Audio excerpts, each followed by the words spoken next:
government by the people, of the people, for the people.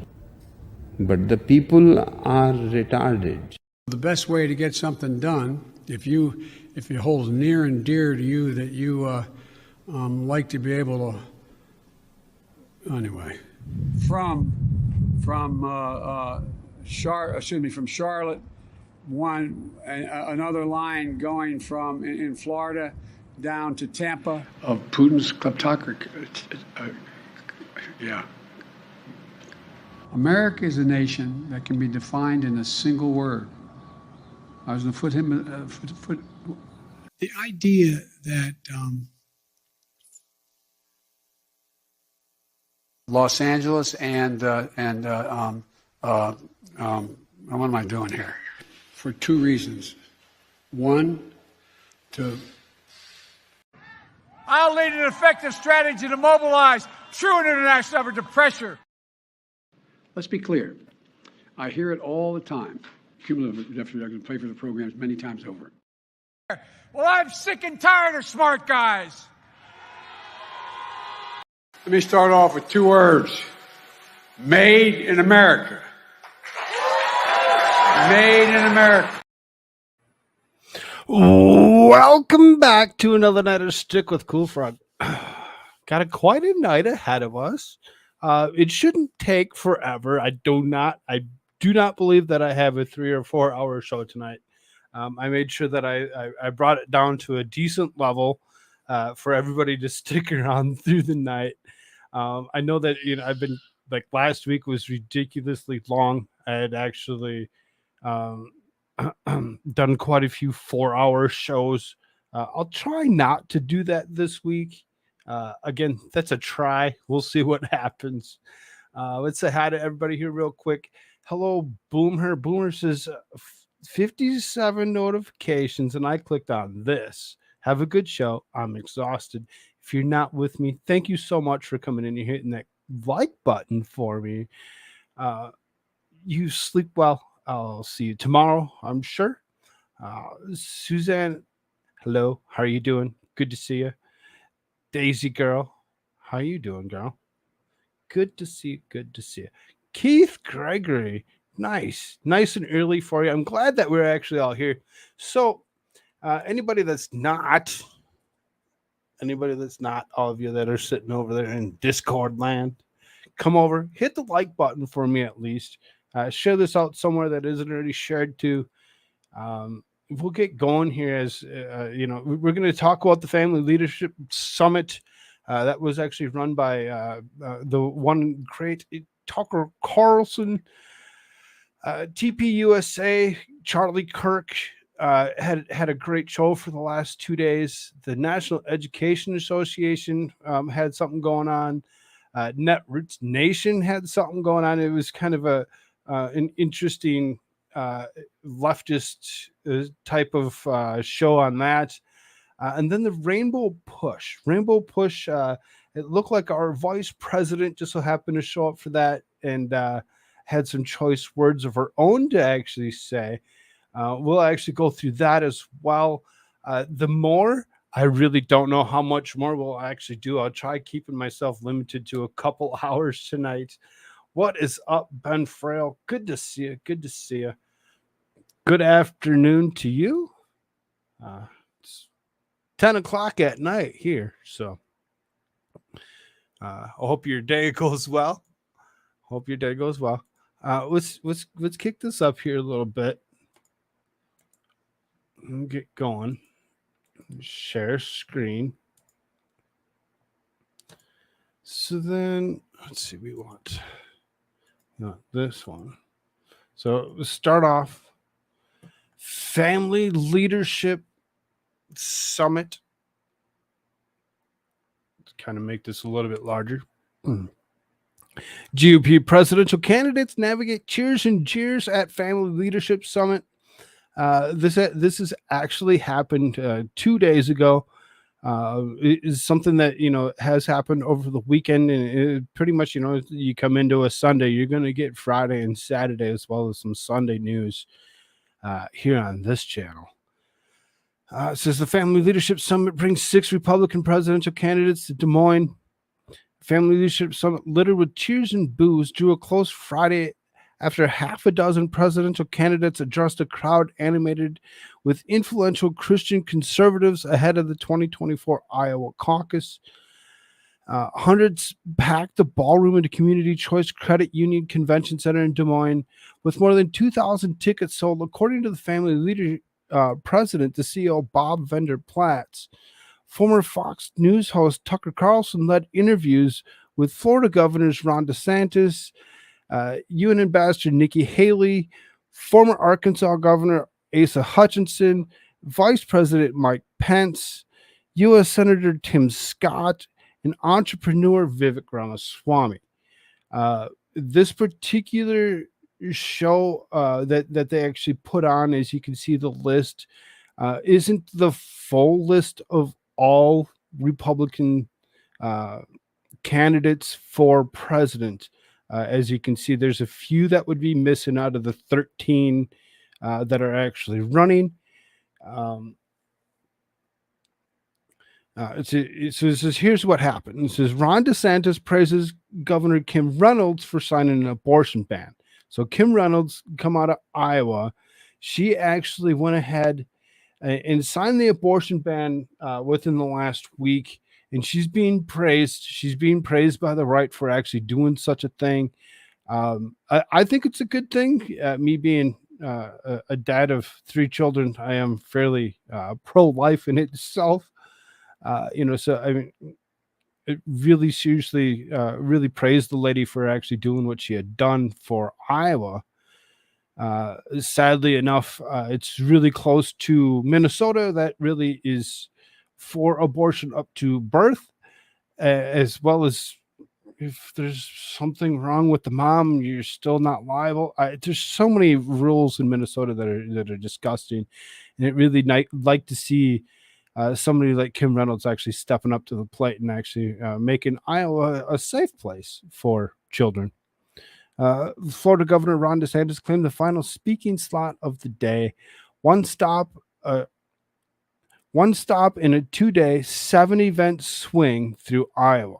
He praised Iowa Governor Kim Reynolds for signing a 6-week abortion ban at the summit. DeSantis signed a similar legislation in Florida and said it cost him the support of some donors who thought it was a political liability. At the end of the day, you get into office to be able to do what's right, and you've got to stand on principle. If I had a chance to do it again, I'd do it every day of the week and twice on Sunday. Yes, the Lord's Day, I'd sign it 1,000,000 times on Sunday. As far as that goes, DeSantis is really somebody to actually maybe be paying attention to when it actually comes down to presidential contention. He seems to be more popular than most, other than Donald Trump. He seems to currently be sitting in that number 2 spot. It was a subtle dig at former President Donald Trump, who is not in attendance Friday and has previously suggested a 6-week abortion ban is too harsh. Trump has also suggested Republicans focus on abortion hurt them in 2022 midterm elections. Focusing on abortion ban or on abortion in itself really seriously seems to be something that isn't necessary. Like, you don't need to focus on just that. There's so much going on in this world, from the ridiculousness of Ukraine to the economy in itself. To put abortion on top of that list really seriously, it doesn't need to be. Abortion can actually be dropped down on that list of importance fairly quick and easy, just by simply talking about other things that matter other than just abortion. Vivek Ramaswamy says if he is a GOP nominee, Democrats would ditch Biden as theirs. So then Ramaswamy, who's largely conversational in his interview with Carlson, said he believed the Democrat Party would ditch Joe Biden if as their nominee if the entrepreneur and author won the Republican nomination. Those are big words for that little man. I really don't see him actually being somebody that's going to actually sway Democrats to vote Republican. There's an awful lot of staunch Democrats out there that really seriously can't be swayed by anything or anyone that simply puts the letter R in front of their name. I really seriously don't think that that's really going to be a factor, as most of those that are that staunch really won't even listen to anything that he has to say anyway. They're like, oh, he's Republican, shut it off. We don't need to hear what he has to say. My gut instinct is that I will be the nominee in a position to win this in a landslide, Ramaswamy said, and they will not let Biden run against me. I really don't see him actually winning anything in any kind of landslide. The only landslide that he might actually be part of to actually come up with any kind of win is if he just so happened to get selected by Trump to be his running mate. Which is a great possibility when it comes down to it, as Trump has actually said that he would actually select somebody out of that GOP nomination selection that's already there. So anybody that's actually been in there has got a better chance to actually be selected than anybody else at this point in time. And I could see Ramaswamy actually being that vice. I really could. I could see it actually happening. It could be very interesting to see what does happen as time goes by here. He also criticized much of the Republican field for their stance on Ukraine, saying he opposed the U.S. sending military aid and that we have to put the interests of this country first. See, Democrats don't care about that. If he's thinking that he's going to win any kind of landslide, they don't care about that. They're actually for all this because they're totally against anything that is Putin, anything that is Russian. They don't want that. They don't want anything to do with that.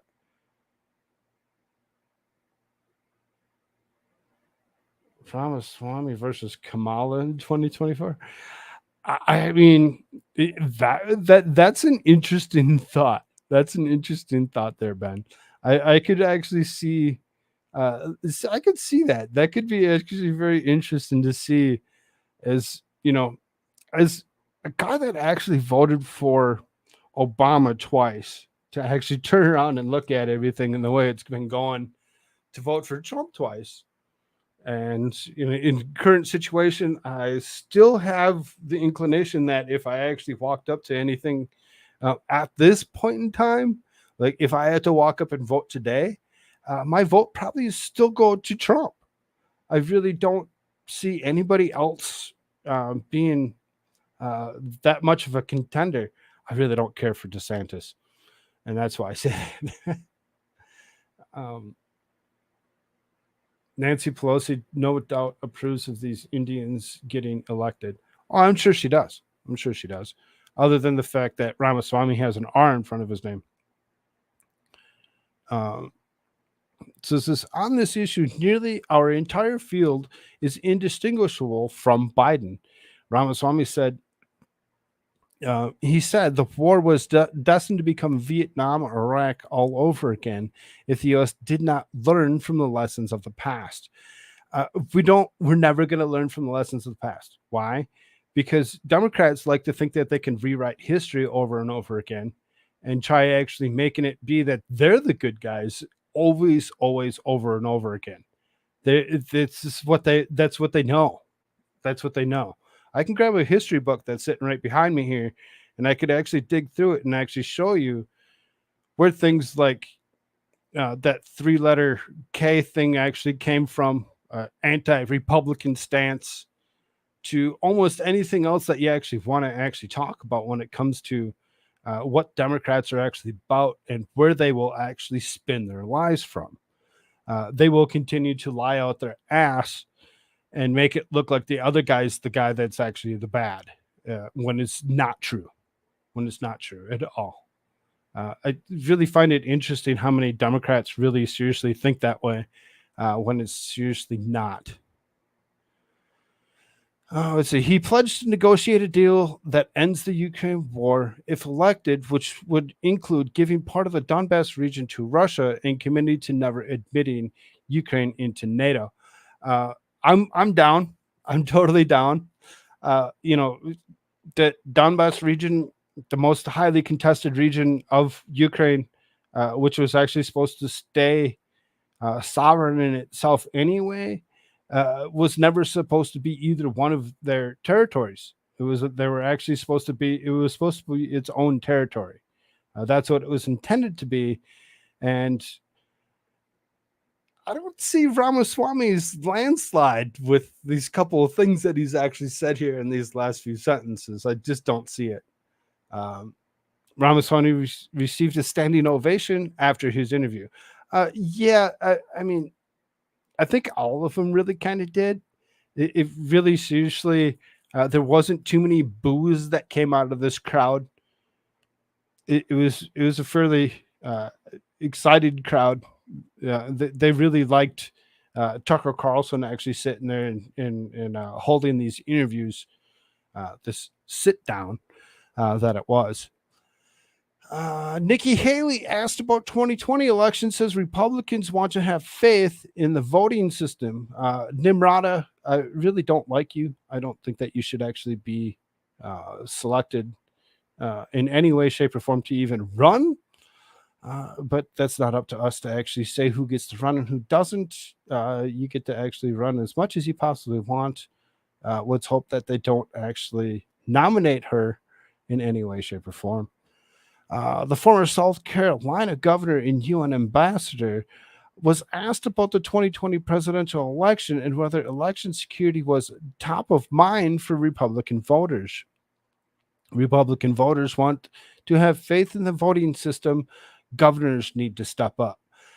And really that's where it comes down to is when you take and you do your elections, everything gets posted and sent to your governor, and then your governor sends the actual paperwork to DC to be looked at and actually counted by the vice president, and then selected.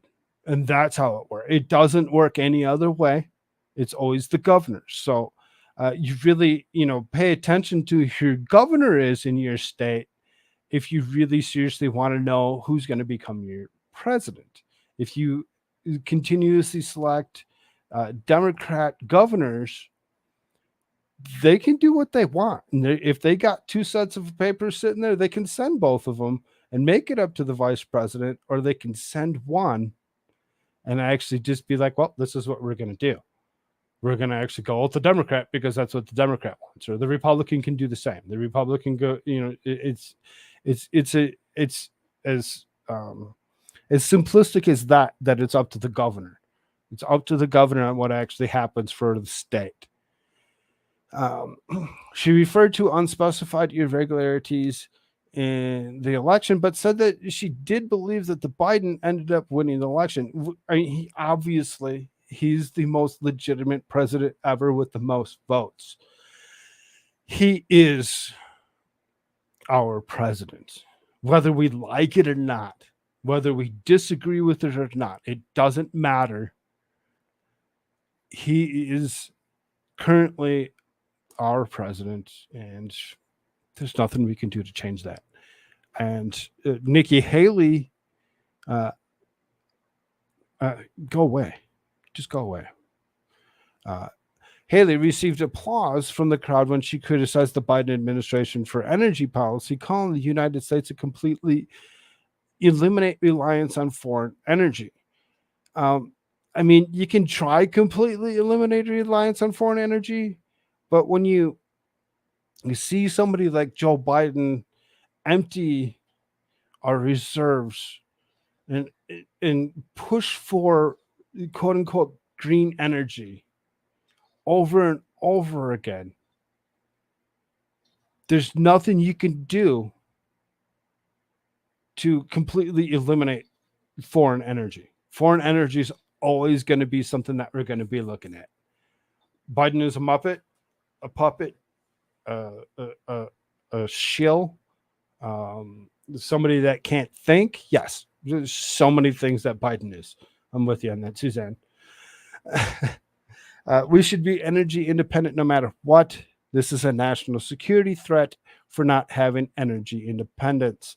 It is a national security threat because if for whatever reason something shit hits the fan, all of a sudden energy oils aren't being shipped to the United States because they just don't want to do it. We're going to run out real quick. Because why? We don't have the production to actually produce our own energy. We never had. Oh, wait. Yes, we did. We did for a few years, didn't we?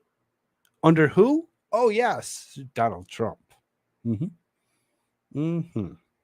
Energy independence. Mike Pence pressed to support the Ukraine military assistance. Thoughts on J6 riot. So then, Mike Pence, the gold trinket guy, really seriously, as far as I'm concerned, can see the back door and walk right straight through it and never turn around. I don't like the guy. He can go away. He can go away. He didn't do what he was intended to do as vice president, and he did the wrong thing. When former vice president took the stage, Carlson pressed him about his support in sending military assistance to Ukraine.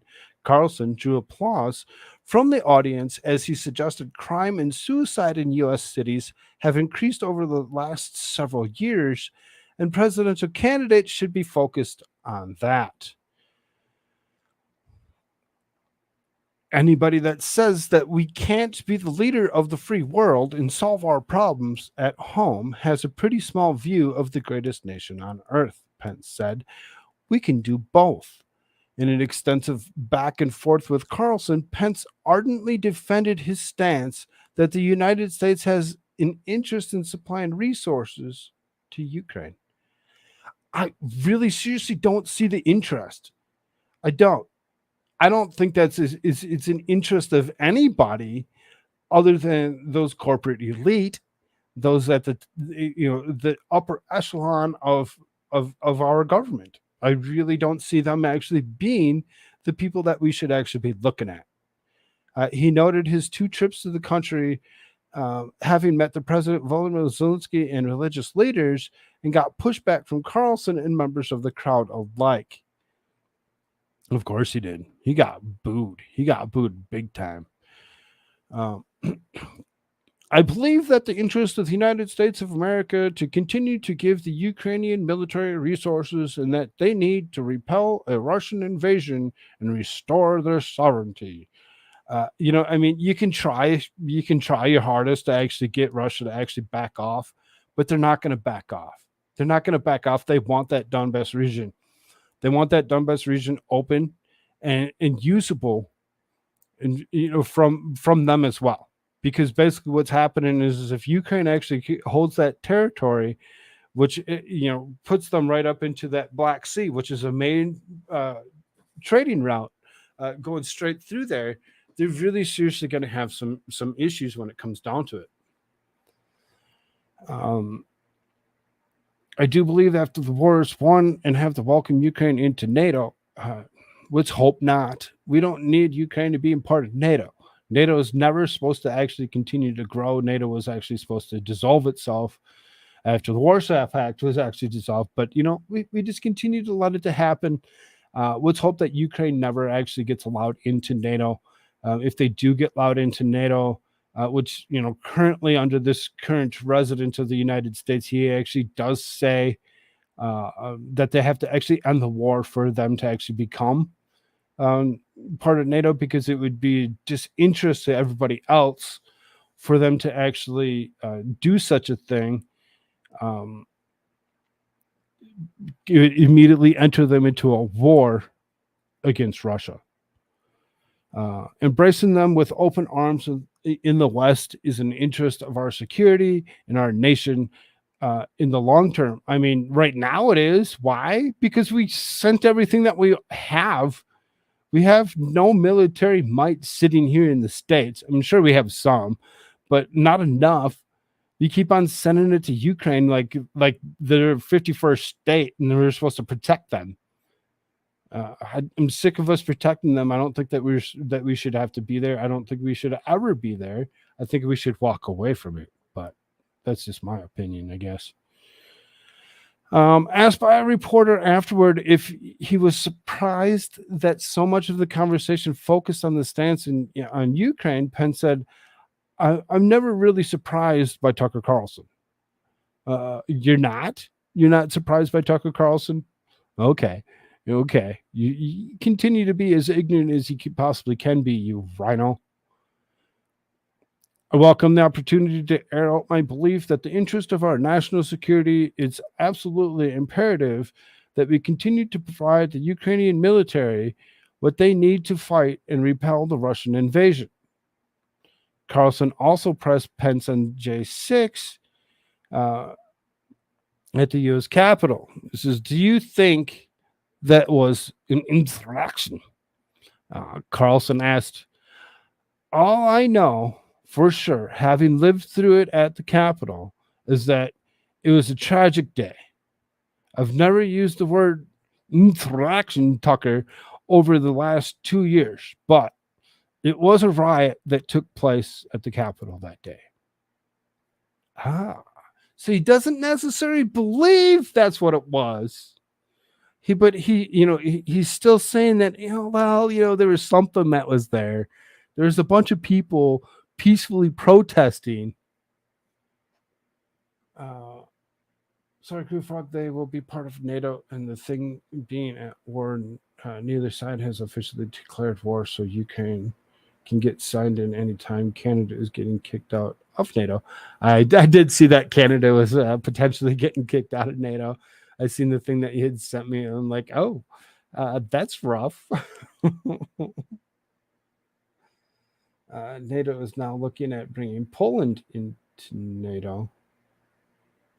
What's up, Lucky Chucky? How you doing? Good to see you. So when it comes down to it, though, to kind of stay on what this is here, whatever,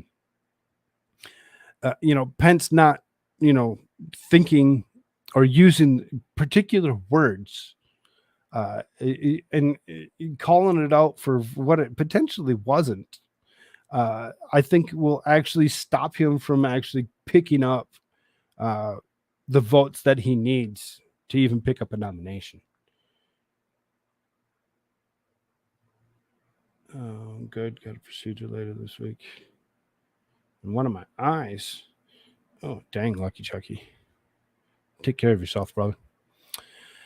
Asa Hutchinson defends veto of gender-affirming care restrictions in COOF actions.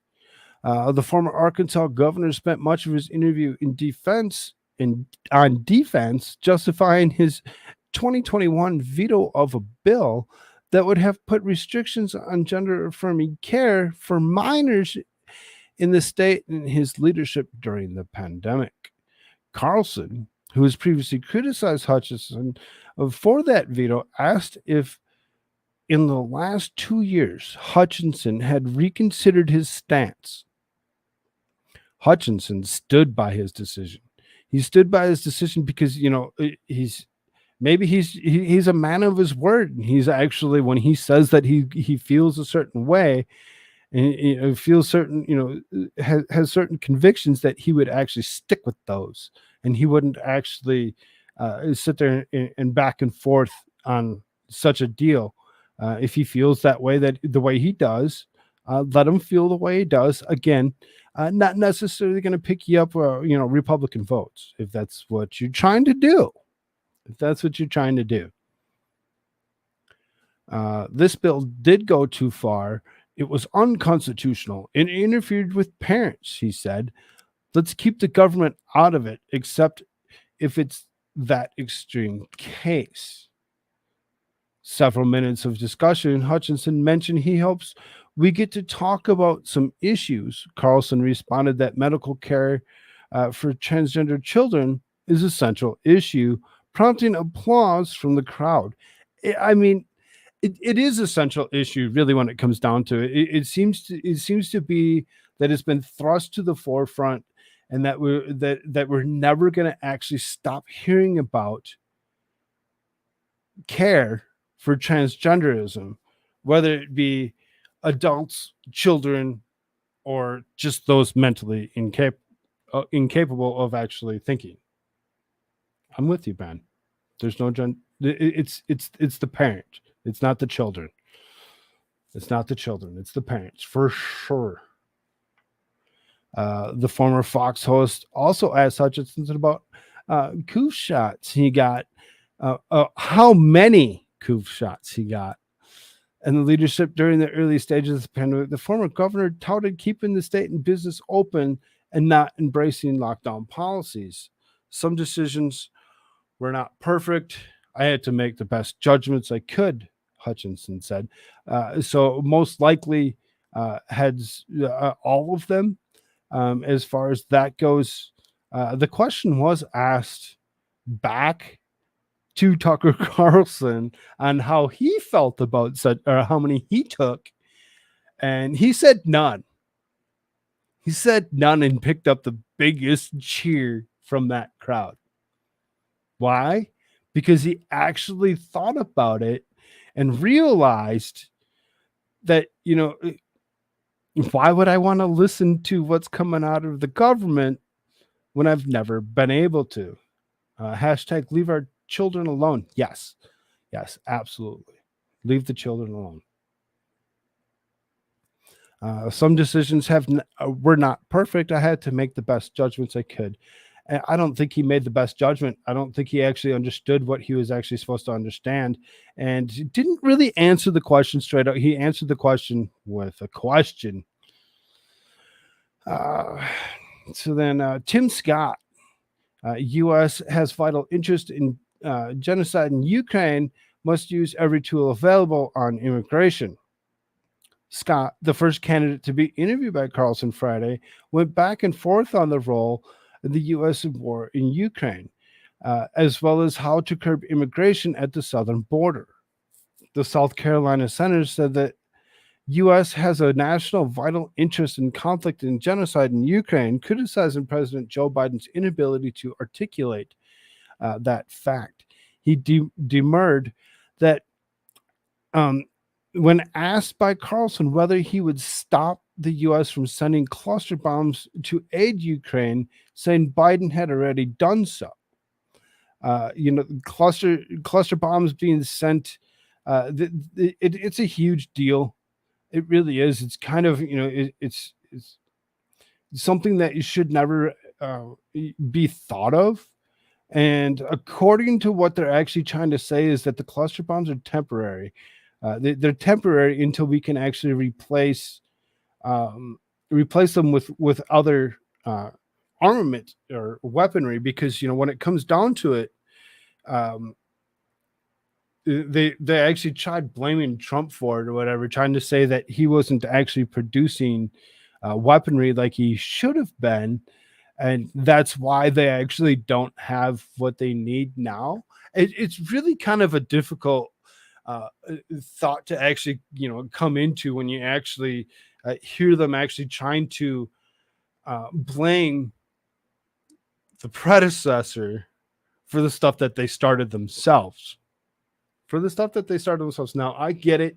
It wasn't necessarily that that this president started it, because sometimes you have to actually think back just a little bit further, and you look back into 2014 under Obama's administration, when Crimea was actually taken and put under Russian control.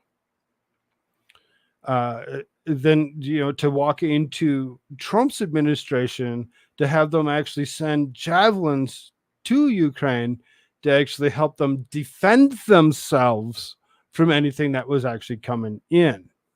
They weren't attacking anybody. They weren't officially fighting anybody themselves. It was that they were actually looking at potential threat from the few years beforehand. So now all of a sudden we're looking at this guy, the potato, and what he's actually doing, or potentially somebody else who's ever actually pulling the strings for him, and actually sending as much as they are to Ukraine to continue to send billions and billions of dollars over and over again. Koolfrogg, dear Lord, I have friends now saying they wish they had listened to me and not got the jab and boosters. Yep. I know. There's an awful lot of people that went ahead and did it and didn't listen. They didn't want to listen. Oh, you're a conspiracy theorist. You're a conspiracy theorist. There's nothing. Don't worry about it. Just do what the government tells you to do. Nope. Not going to do what the government tells me to do. Never have. Never will. It's not going to happen. I don't listen to them. And a brief decision to drag addiction and homelessness turned immigration when Scott called on a shutdown of the southern border to stop fentanyl from crossing over. It seems as though everybody thinks that, that everything's just coming over the southern border. Majority of it is. I get that. But we have to actually realize where the fentanyl crisis actually started and who's actually pushing for such a thing. That would be China. China's always been behind it. It's always been China. You use every tool available to stop fentanyl from coming across the border, Scott said, responding to a proposal from Carlson to put tariffs on Mexican industry, no exceptions. Again,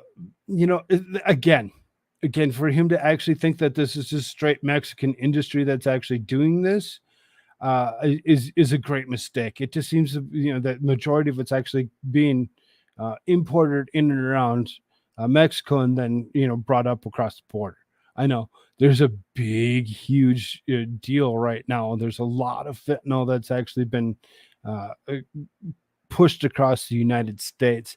I did see something where somebody was trying to say that the means of production for such a thing had been potentially moved to Mexico. I'd like to actually see a few more things that actually point to that fact, if that is actually what is actually there. Great Liquor, hello on the Rumble side. I actually haven't seen Great Liquor over there yet. I don't know if he's actually there or not. It looks as though there are about 8 people watching. If they haven't done so already, they should hit that thumbs up button for me. Push that algorithm and see if we can actually get Great Liquor to show up. I know he likes it over there.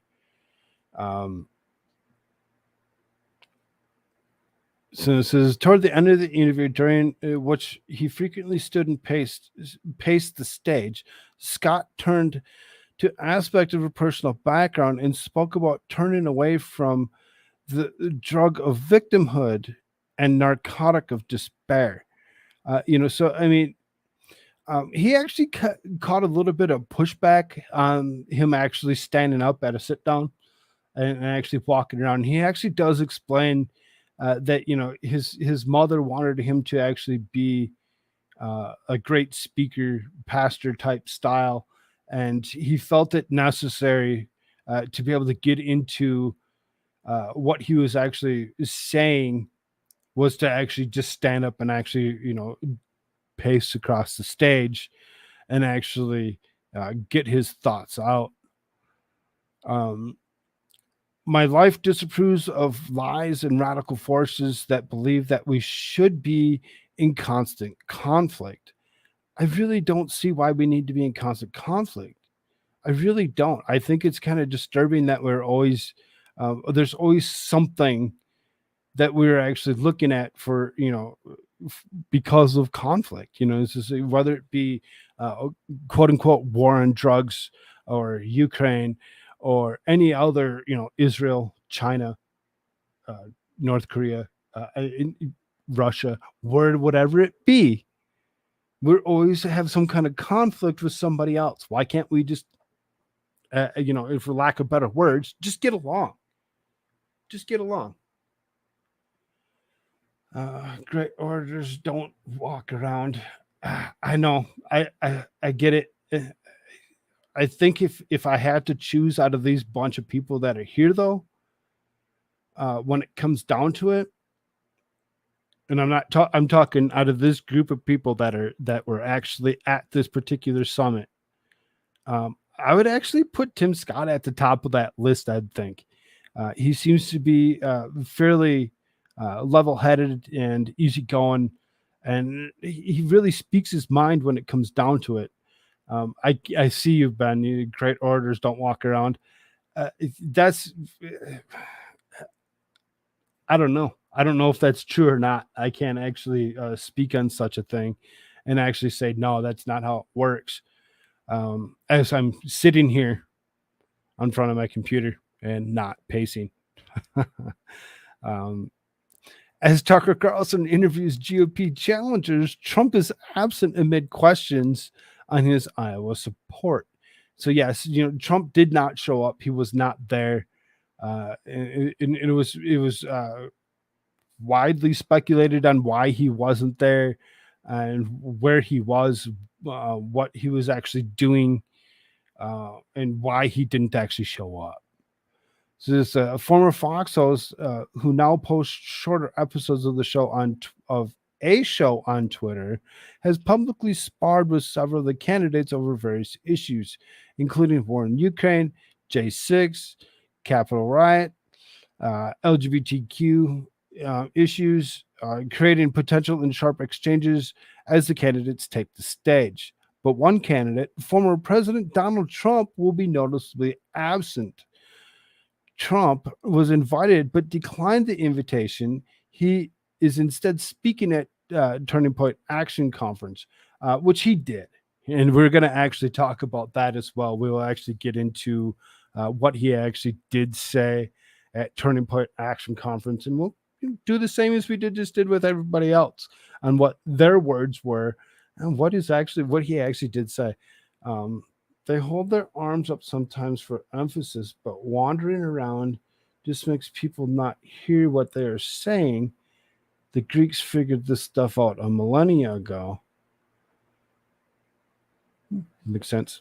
The key Crimean bridge linking the annexed peninsula to Russia was hit by two strikes early Monday, according to multiple reports.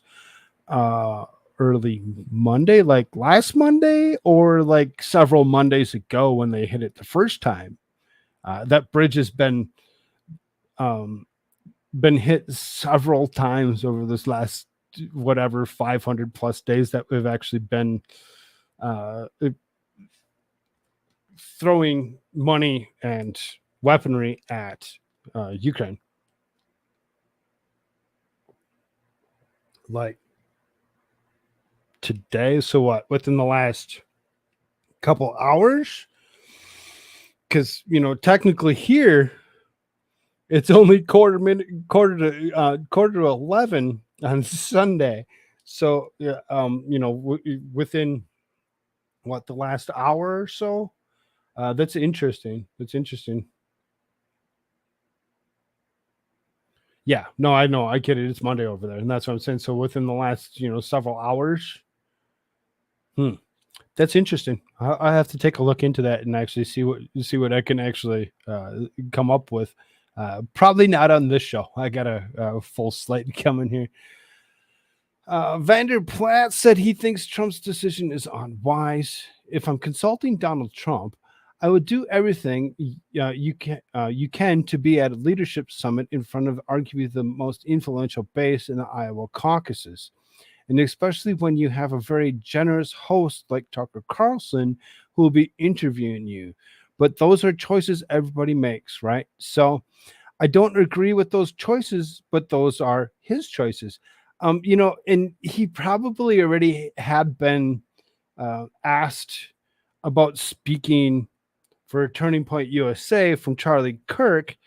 as he and Charlie Kirk kind of get along with each other. Not that he doesn't get along with Tucker Carlson, but I would almost think that he probably already had been invited and already accepted. He's not really a guy to actually say no to somebody if he didn't already have something going on. So I don't see that he would actually not want to show up just because, of whatever, any other reason than he was already scheduled to do something. Evangelicals comprise 64% of Republican caucus goers in 2016, according to caucus entrance polling, and they've helped propel candidates such as Pat Roberts, Mike Huckabee, and Rick Santorum to caucus night victories. In 2016, U.S. Senator Ted Cruz mobilized evangelical caucus goers, and they supported him 34% to 22% over Trump, helping to push him over the finish line. But Trump's relationship with Vander Plaats has been strained since the 2016 cycle, when he took to Twitter to call Vander Plaats a phony and a bad guy. This caucus cycle, Vander Plaats has said he believes it's time for the Republican Party to move on from Trump.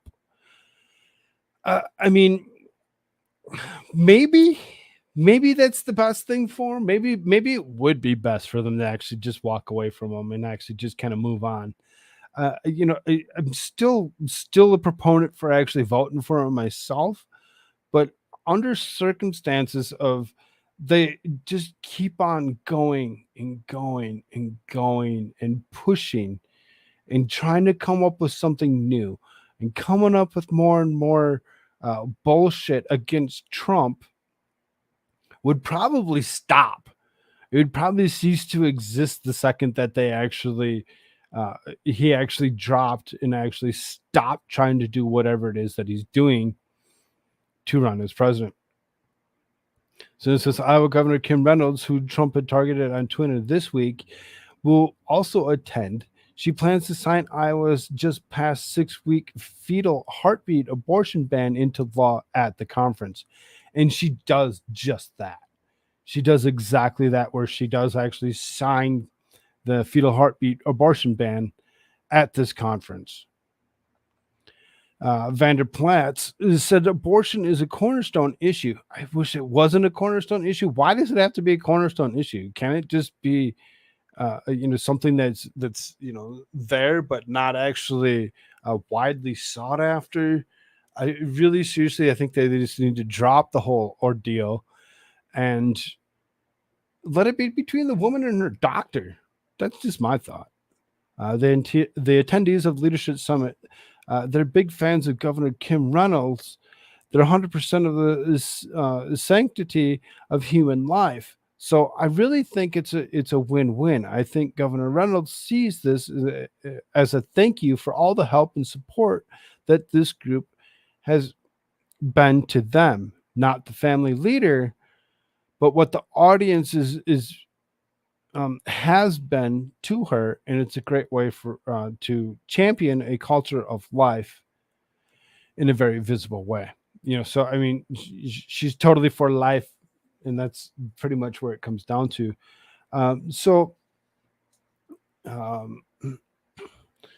That was the end of that article. So again, several different things that actually happened this weekend.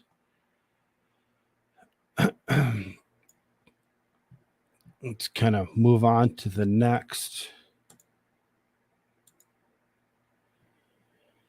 So then I got several articles on Turning Point. Turning Point conference was actually a few days long.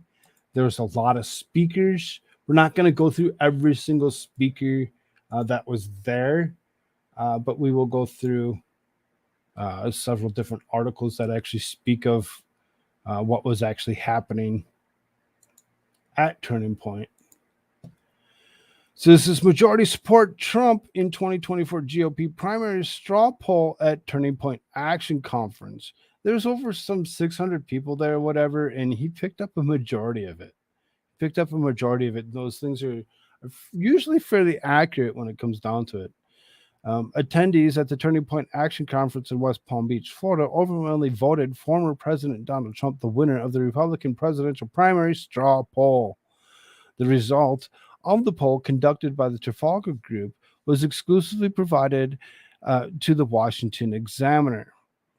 Most conference goers preferred Trump for the nomination, with 85.7 supporting the former president. Second to businessman Perry Johnson with 7.8, who spoke on day 2 of the event, and Governor Ron DeSantis followed with 4.3. So again, DeSantis is slipping. He's slipping and he's slipping real quick. DeSantis did not attend the event at the home state. His campaign press secretary, Brian Griffin, said in the statement on Saturday, Governor DeSantis spent the day with Iowans and spoke with the packed house in the Tennessee GOP statesman dinner later that night. This was a day after he delivered the strongest interview at the Family Leadership Summit, which Donald Trump notably skipped. Ron DeSantis is campaigning to win. This is the Washington Examiner, so they're kind of biased when it comes down to it. Everything that we read should always be taken with a grain of salt, anyway. Really, Ron DeSantis is campaigning to win. Well, everybody's campaigning to win. You don't go for it if you're not thinking that you're gonna eventually try to win. You'd be like, I'm gonna run for president and I'm gonna go for second place. No, nobody says I'm going to go for second place. They all want the presidency. So they're going to do that. What would they use for word cornerstone? The cornerstone is the first stone laid at the foundation. Right? I mean, almost anything else. Sick of it being the abortion stance. Stop it. In a statement, founder the CEO, Charlie Kirk, said the straw poll demonstrates that President Trump remains the single most dominant force among the conservative grassroots. All the attacks against him have seemingly made him even stronger and more popular among the conservative faithful. What's also clear is the Governor DeSantis' decision not to come to his event probably hurt his showing in this poll. There are a lot of people here and have a lot of respect for the governor and what he's done in Florida.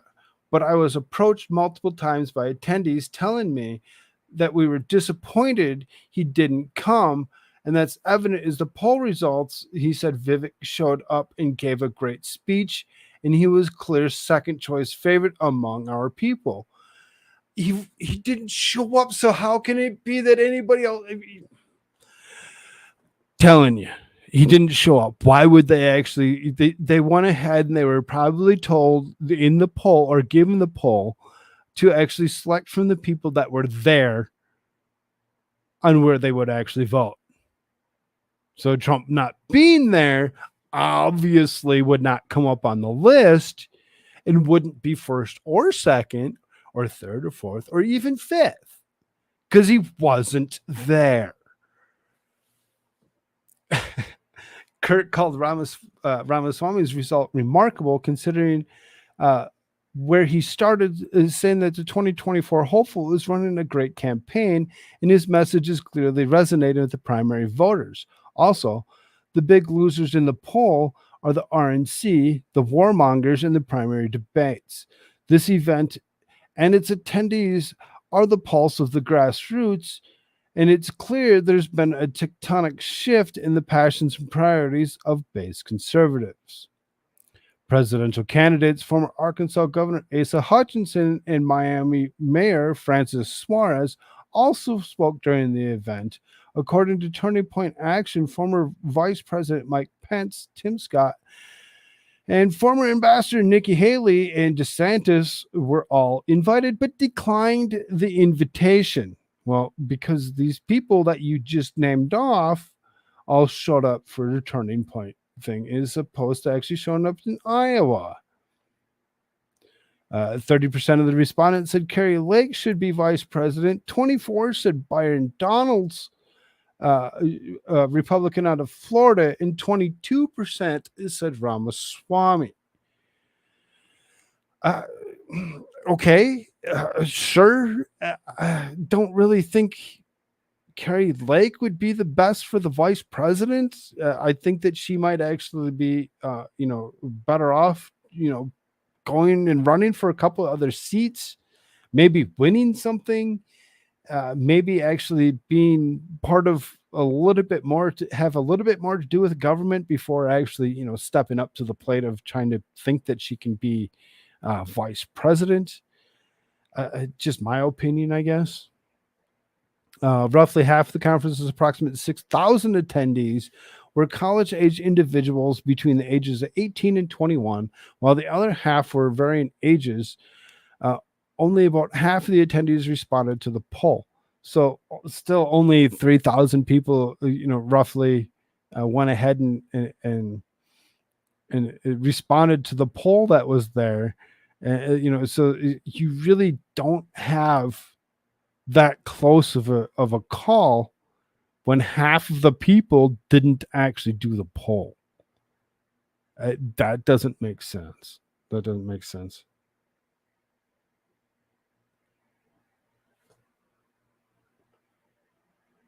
Why would they use the word cornerstone? The cornerstone is the first stone. Oh, that's the secret English translation of my last name.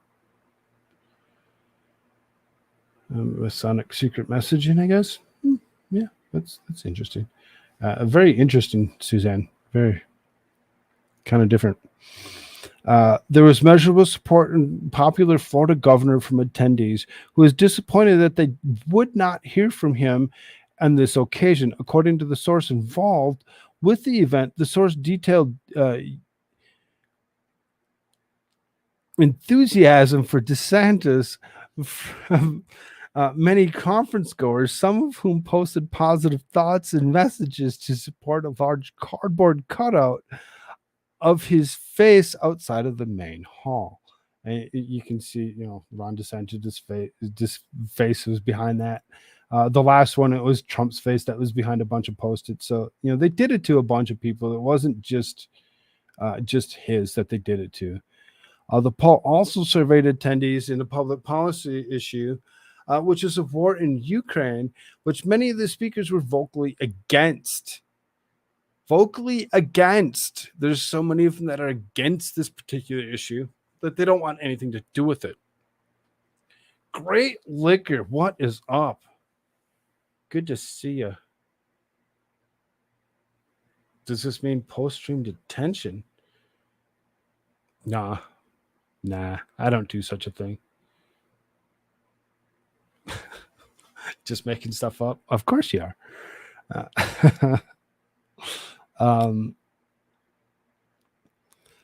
Just under 60% said that they were excited at the Republican National Committee's primary debate next month, which Trump notably may not attend. He might not, but at the same time, I doubt that he would continuously miss these primary debates. Eventually, he's going to have to show up for one of them. Otherwise, they're going to think that he potentially isn't going to actually do any of it. Unless he's actually scheduled for some other kind of debate or conversation that could totally be vocally against the war or against funding the war. I mean, you can be against both, or you could be against either one. When it comes down to it, funding the war should never actually be something that anybody should ever do, regardless to what side of politics you're on. I really don't get why why we feel the need to interject in everybody else's wars. I mean, being against the war in itself, I mean, let them eliminate each other. If that's what they want to do, go for it. A further 2/3 said that they don't trust the RNC to get voters to the polls in 2024. The majority, 77%, also said that they don't plan to donate to the party. Interestingly, nearly 90% of the GOP should embrace early voting and vote banking. National polling from Morning Consult shows Trump has 56% of support among potential primary voters. Behind him is DeSantis at 17, slipping a little bit to that 17. He was up in the 20s. But he seems to be slipping as of late. And I mean, that could be okay, but at the same time, maybe not. So then Charlie Kirk reveals 5 ways conservatives must take action to win the spiritual war for America. So then Turning Point Action founder Charlie Kirk delivered an electrifying speech on Sunday at the organization's first convention in the West Palm Beach, Florida, in which he laid out 5 critical action items for conservatives to take in order to take back America in 2024. Those 5 action items include becoming precinct committeemen, embracing alternative media, holding elected Republicans accountable, continuing to expand knowledge, and acknowledging that there is a spiritual war in our nation. Becoming a precinct committeeman, anybody can, for the most, or most people can. You can actually go to your precinct and to your local precincts, and you can actually request to be part of the committee and actually be part of what is actually happening. It's not that hard to do just by simply walking up to them and asking them to let them know your intention and what you would like to actually do, or and they'll select you for certain positions and ask you to show up for different things. Showing up for these kind of things could be something and should be something that a lot of people might actually do if they actually realized that was a thing. I think a lot of people just kind of discredited it as not being something that they really need to do, is because there's already people doing it. And it's like, well, they can always use more people to do things or whatever to actually get things done right. Embracing alternative media. Embracing alternative media. Right here, you're on alternative media. Embrace it as it is. Hit the like button and share this out to all those places that you'd like to actually share this to. Let your friends know where you hang out so that they can actually come talk to you. You can actually do that.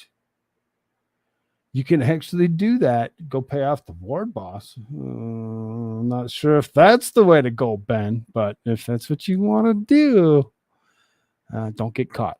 Holding elected Republicans accountable. Yes, or anybody that's elected, hold them all accountable for what it is. Don't just go after one part or the other. Look at both of them and hold them accountable for anything and everything that they've ever done, and let yourself be known. Learn this stuff as opposed to just being stupid about it and actually just being like, oh, I'm just going to be the guy that's going to go down to the corner and I'm going to go vote. And I'm going to go party lines because I have no clue what I'm voting for. I just know that I'm a Democrat, or I just know I'm a Republican. I'm going to go straight down the line. Do you know everybody that's running for every position off of your ballot?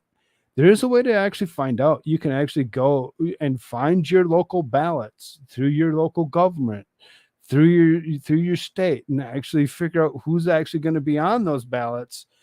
And then you can do your homework on each and every single one of them to know who you're actually voting for, because you just never know who put an R or a D in front of their name and what they're actually about before doing something. We actually figured that out within the last few days when we looked at the Misha from Georgia, when she went ahead and she did the thing where she actually switched parties from Democrat to Republican.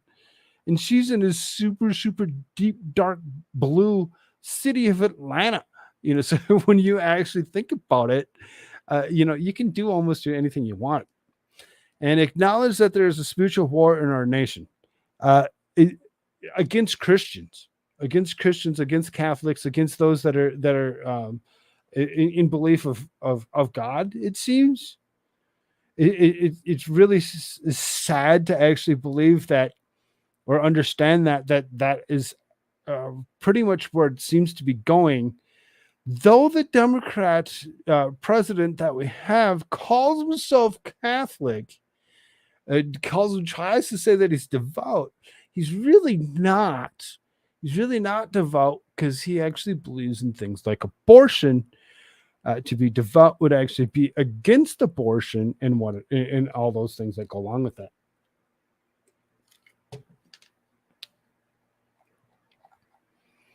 Of course, they go and they show this lovely disturbance.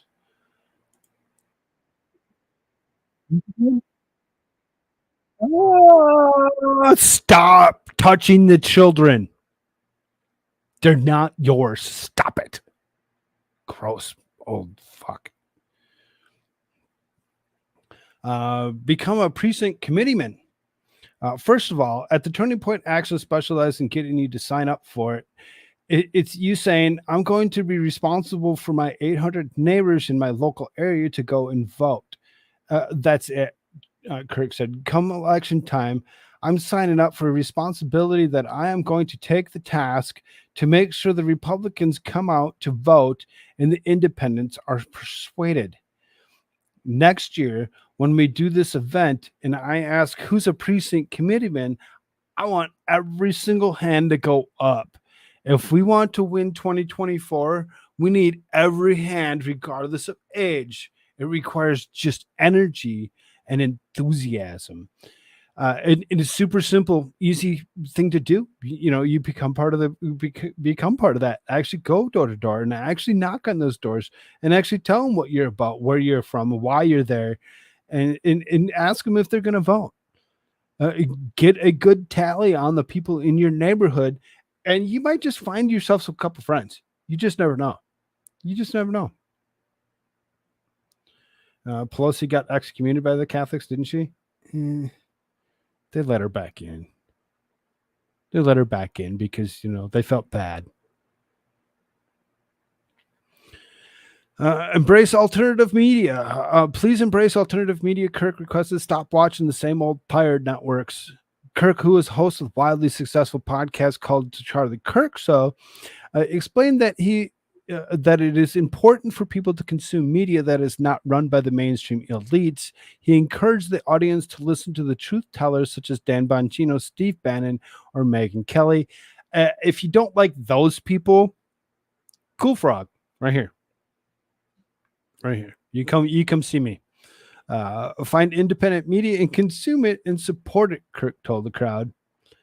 Hold elected Republicans accountable. This is really important, Kirk said. Hold your elected Republican leaders accountable. It's not enough just to win the election. You have to be a pesky mosquito in the ear of every rhino near you. You need to be saying, why did you do that? Why are you sending cluster bombs to Ukraine? I'm going to primary you.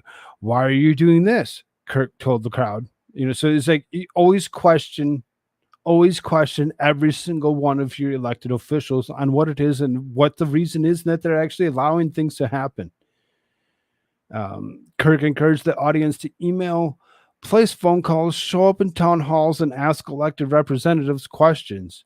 If they represent you, go find them and say, why are you not representing our voters? For example, the Ukraine thing. 95% of you disagree with the involvement in Ukraine. And remember there were 6,000 people there, so only 3,000 of them roughly actually took the poll to come up with 95% disagree with the involvement of Ukraine. What did the other 3,000 actually think? Do you think that number went up, or do you think it went down? I would almost think that it probably went up a little bit. It would probably be closer to about 98% of people actually don't like the involvement in Ukraine. Well, then maybe we should communicate that to our elected officials and say, if you continue this, you're going to primary you. You're going to remove you. Warmongers have no place in the Republican Party while you're being invaded by this on the southern border. Hold the Republican leaders accountable. Hold all your leaders accountable, not just your Republican ones. Hold every single one of them accountable for everything that they've ever done. What is up, Sean D? Good to see you, brother. Expand your knowledge. Learn something new every single day. You cannot save something you do not know. Listen to media. Take the Hillside online classes at Charlie for Hillsdale.com. Hillsdale.com is actually a very interesting site. And you can actually, it's very, very interesting when it comes down to it. And you can actually learn a lot from them. You can learn a very lot from Hillsdale.com. You'd be surprised what kind of classes they have available. Growing wisdom will make you a happier warrior. Kirk encouraged the audience to take the time to read scripture and to learn about the founding of our nation, which will in return convince people to save the country. Learning scripture, reading a Bible in itself does not say that you have to actually believe every single word that comes out of it. But when you actually start looking at it and reading it over and over again, sometimes your brain just and clicks and says, oh, that's what I was supposed to actually do. Or that's what I was actually, how I was actually intended to think about how things were actually going. So it's simply by grabbing a Bible might actually just change your mind on how things really are. It might be one of the most important action items. Take time every day to read the scriptures, to read old books, to learn about the nation that has been given to you. That's your dedicating your life to save. The deeper we dive into literature, into the thinkers, into the authors, the more convicted we will be. We will be to save this nation. Carve out time every day to learn about what we're trying to save. And I spend several hours through every single day actually coming up with news articles and coming up with content for this particular show.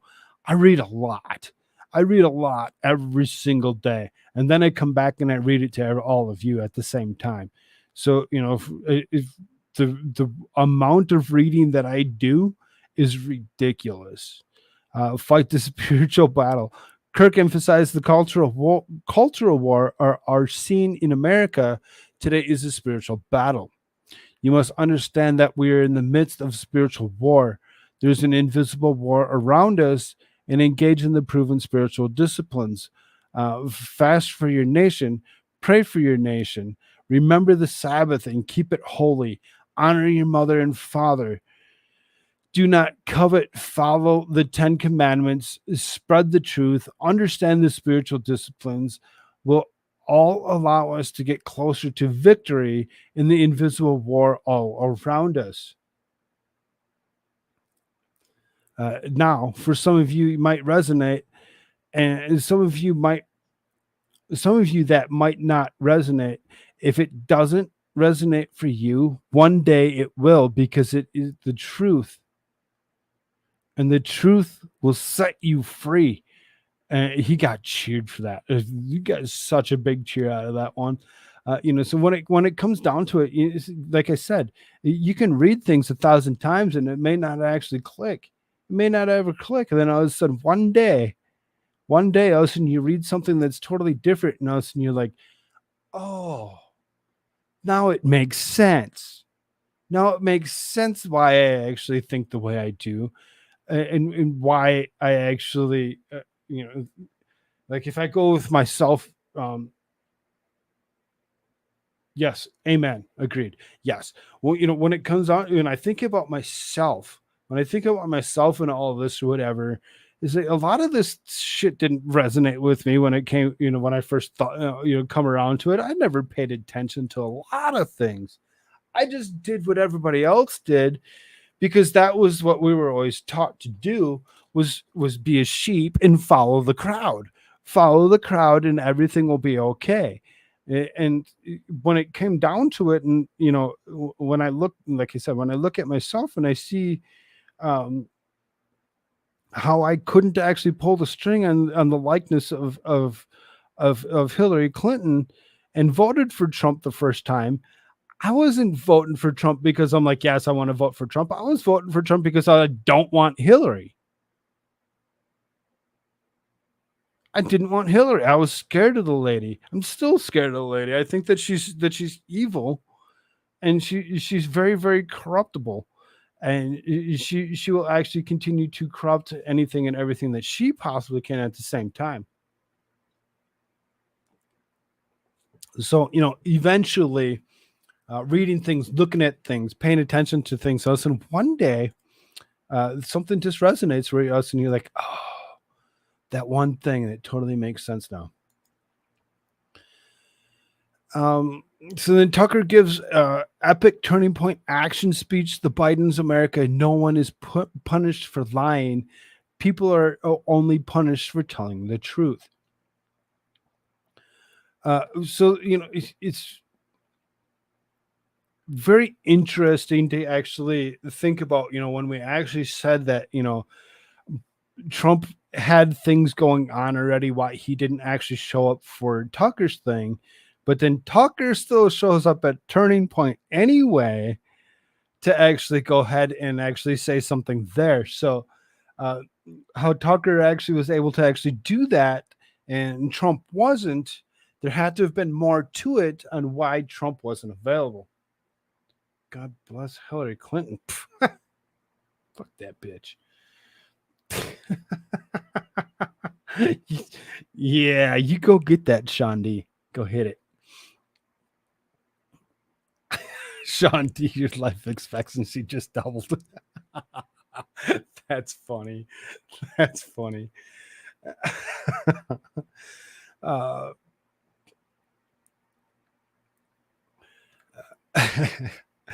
Tucker gives epic turning point action speeches. Biden's America. No one is punished for lying. People are only punished for telling the truth.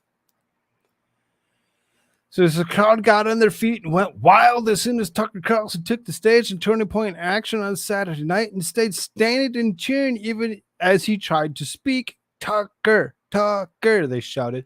Tucker is the big favorite in Turning Point and was fresh off his trip to Iowa, where he interviewed several presidential candidates, grilling them on Ukraine, the state of American cities, education, and other key matters. Carlson asked the audience to not only question the narrative, but to buck it. He told them outright to not capitulate the truth. There's pervasive narrative and several key events over the last few years, including the pandemic, J6, 2020, race, gender, and the war in Ukraine. The key issues, Carlson positioned that the American people are being lied about are the war in Ukraine and Koof in J6. Carlson's really actually very adamant about those particular issues. And believes how he believes. And he has the right to believe how he believes. I kind of sort of agree.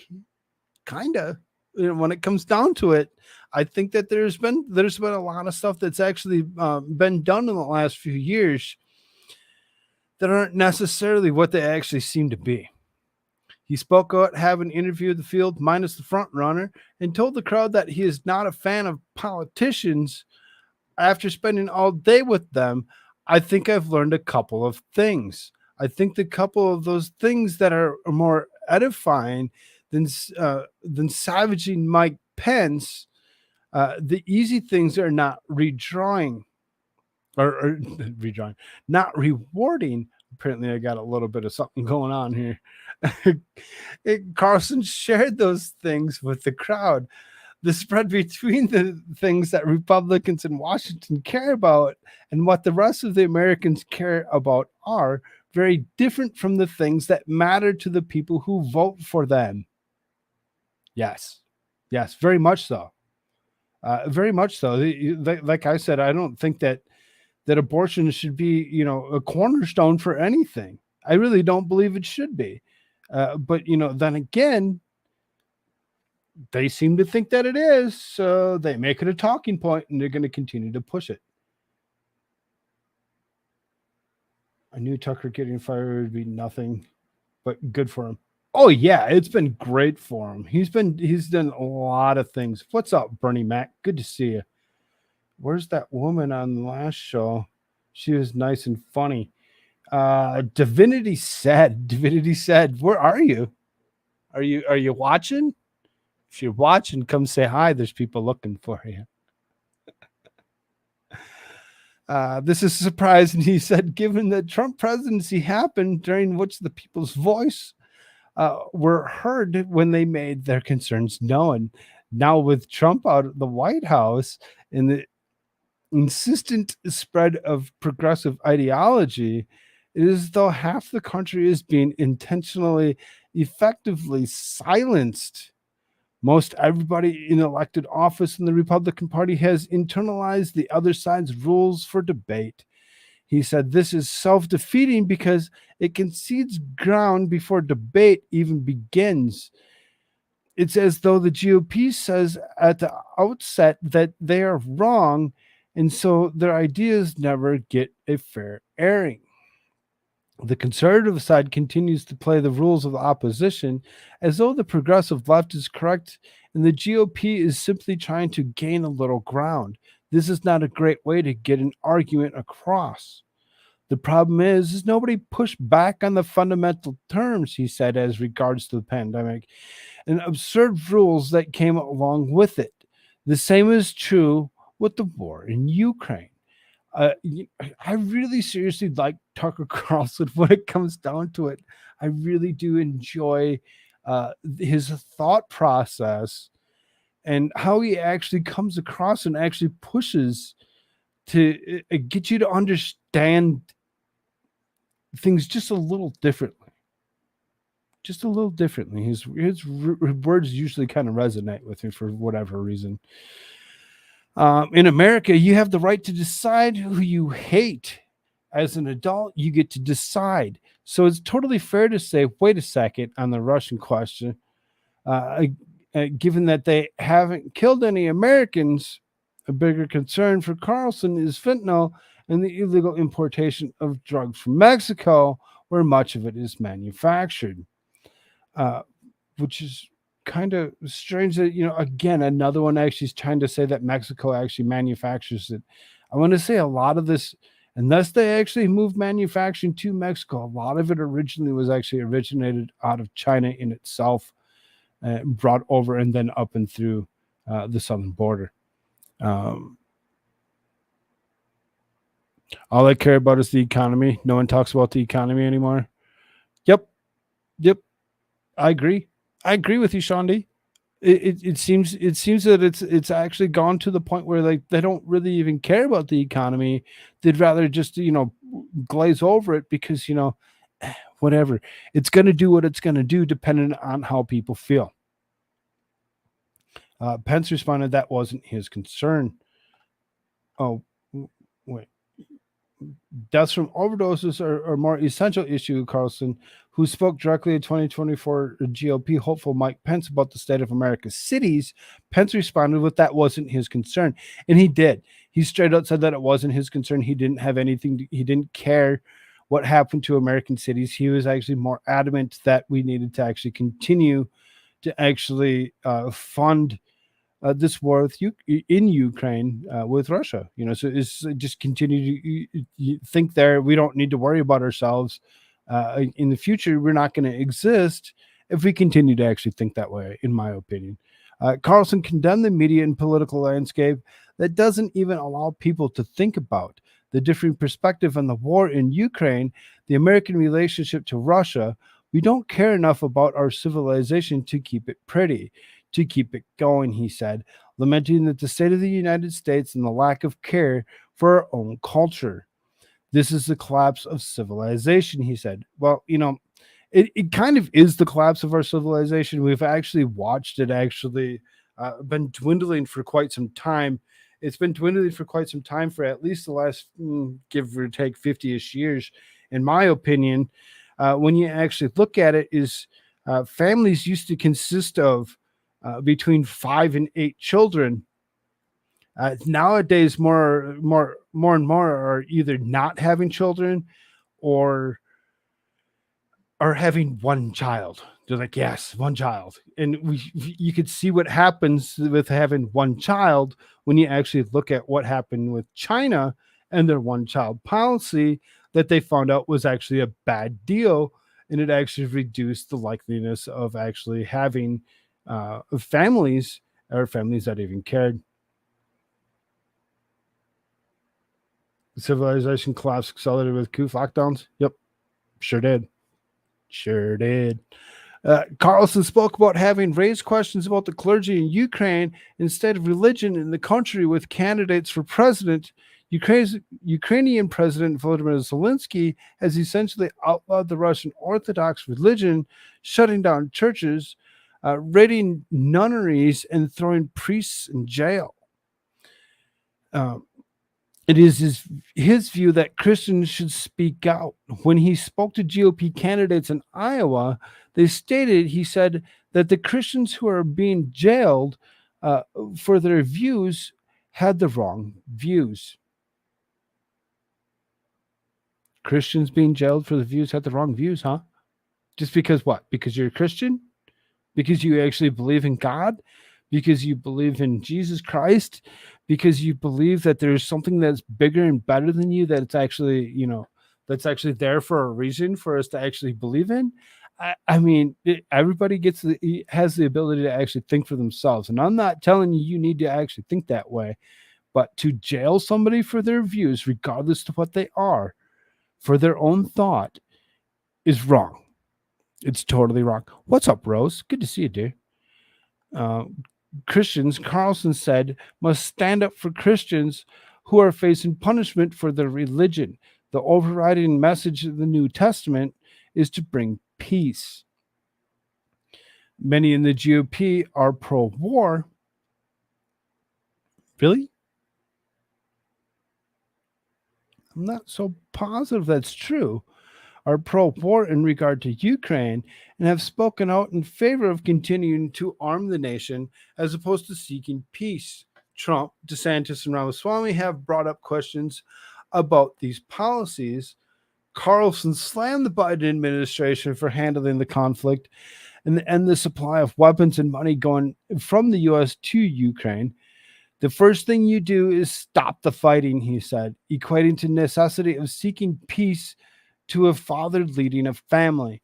Yep, stop the fighting. That's the first thing that you need to do to actually come up with any kind of peace, would be to actually set down your weapons and open your mouths and speak about what it is and why it is that you're actually doing what you're doing.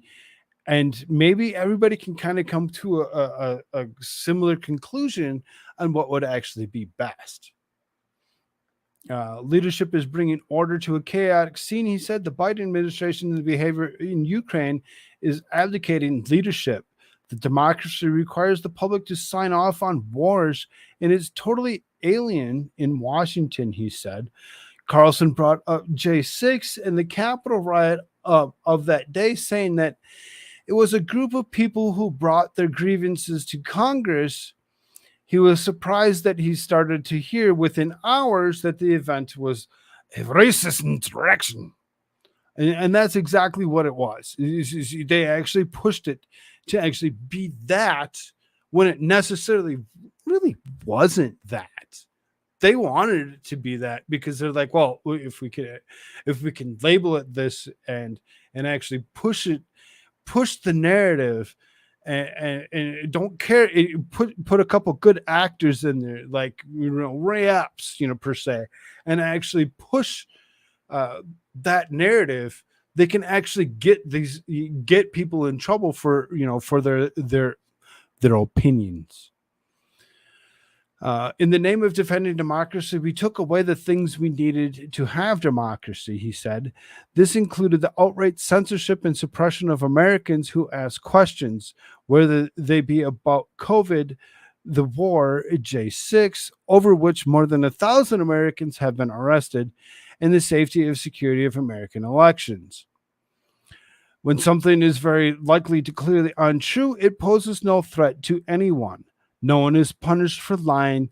People are only punished for telling the truth. I kind of agree with them, really, when it comes down to it. Nobody really ever gets in trouble for actually lying about something, because they're not going to actually, embellish things or whatever to actually make things look better than they are with a lie. They're always going to actually try making it seem like it didn't exist through the lie. Thought crimes, he said, are what are punished in the society, going on to tell the crowd of students and political activists, don't put untrue things in your head on purpose. It's hard to actually, go one way or the other and not consume something that is potentially untrue or potentially, wrong think compared to where you want to actually be.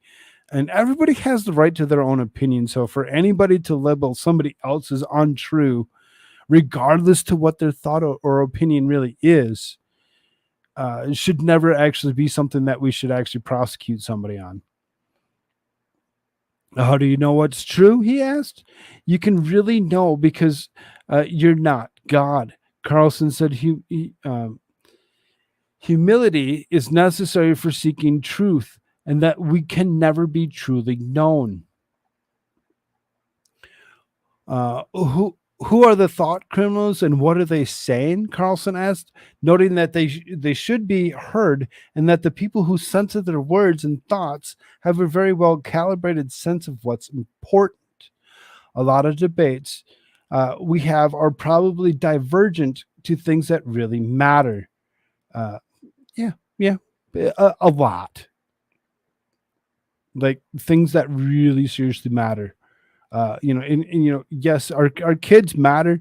So when it comes down to it, yeah, maybe abortion should be something that's on the table. I just don't believe that it should actually be the first thing that we speak of. There's a hell of a lot more out there that actually speak of and debate about, like our economy. Oh. Maybe. Discussing these intentionally generated media outrage. This is evident that issues of men breastfeeding are absurd claims that run entirely counter to reality. Stop it. Chest feeding, whatever you want to call it, is disgusting and disturbing. It isn't true or absolutely disgusting when it is absolutely disgusting when you think about it. To actually believe that as a man, you could actually feed a child from your own breast when you actually don't have those components to actually do such a thing. Whatever it is that you actually decided to actually get out of there is not what you think it is. It's not what you think it is. The exponential growth of totally irrational claims from the other side are actually designed to take people like me and send them off to screaming fit so we don't actually realize they're ruining the country. Look around and ask yourself, what are the topics that no one's even pushing back on? He said, the war in Ukraine, Koof, J6. He said were key issues that need to be addressed. Carlson cackled when he was asked about the recently discovered cocaine in the White House, saying that it was his favorite story of all time. After 27 years on television, business don't trust a man with numb gums, he said in parting.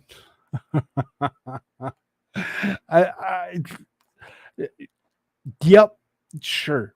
Don't trust the man that's actually sitting there wasted out of his mind off of something so disgusting and disturbing as cocaine. I've been there, done that. And I swear to God, it was one of the worst things that I ever freaking did in my life. And it changed things for the worse. And I wouldn't wish that on anybody ever to ever go through such a thing. Don't do it to yourself.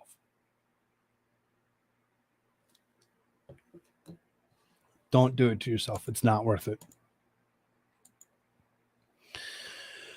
Turning Point attendees met Asa Hutchinson with boos and chants of Trump.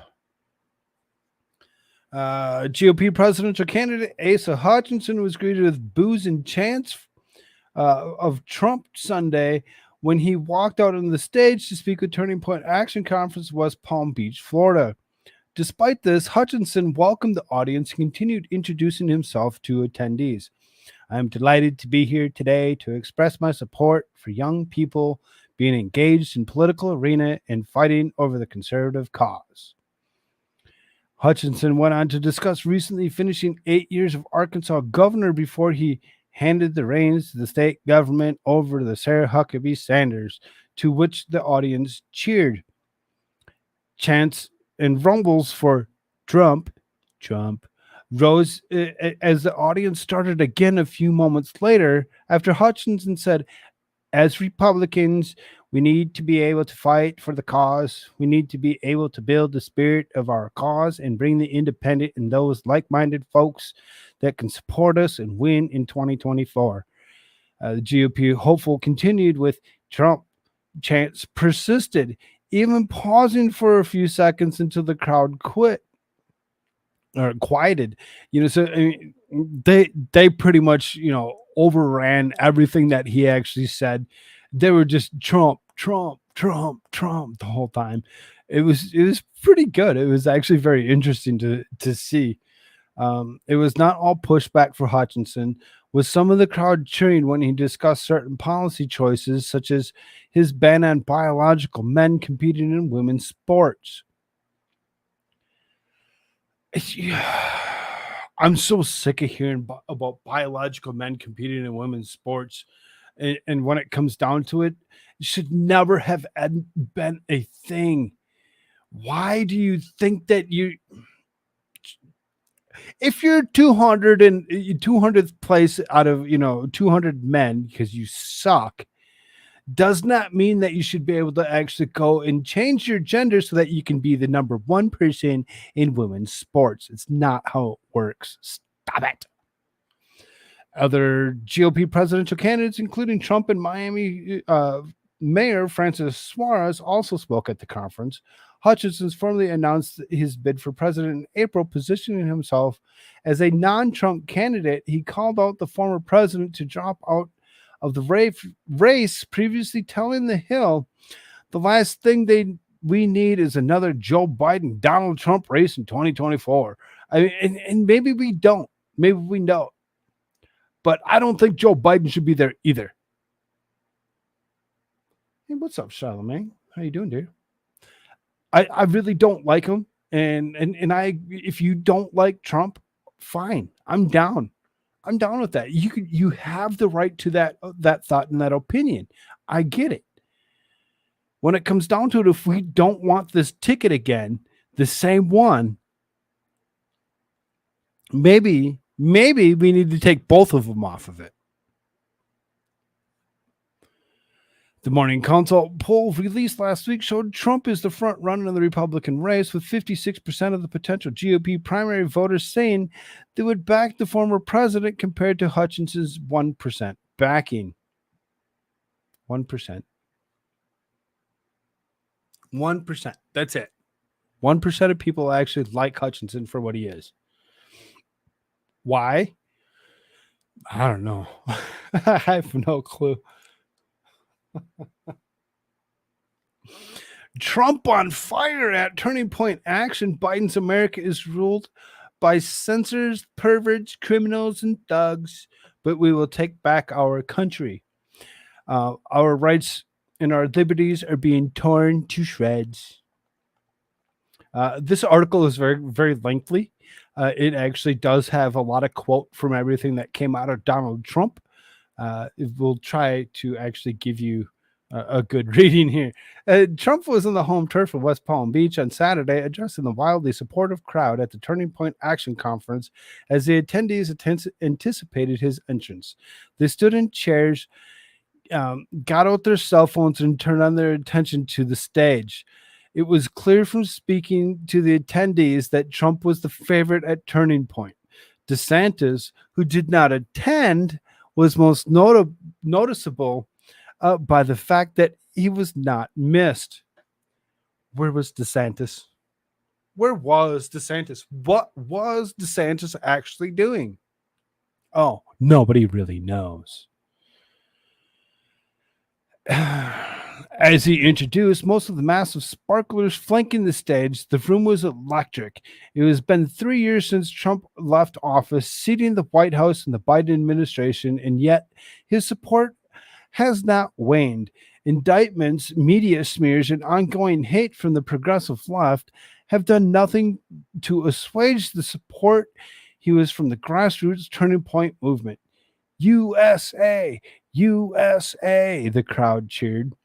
Trump's policies and plans of action. Hold on before I move on. USA, USA. So that is the cheer that the crowd gives Trump. Have you ever heard the crowd for Joe Biden ever chant such a thing? Ever? Period. I haven't. Ever.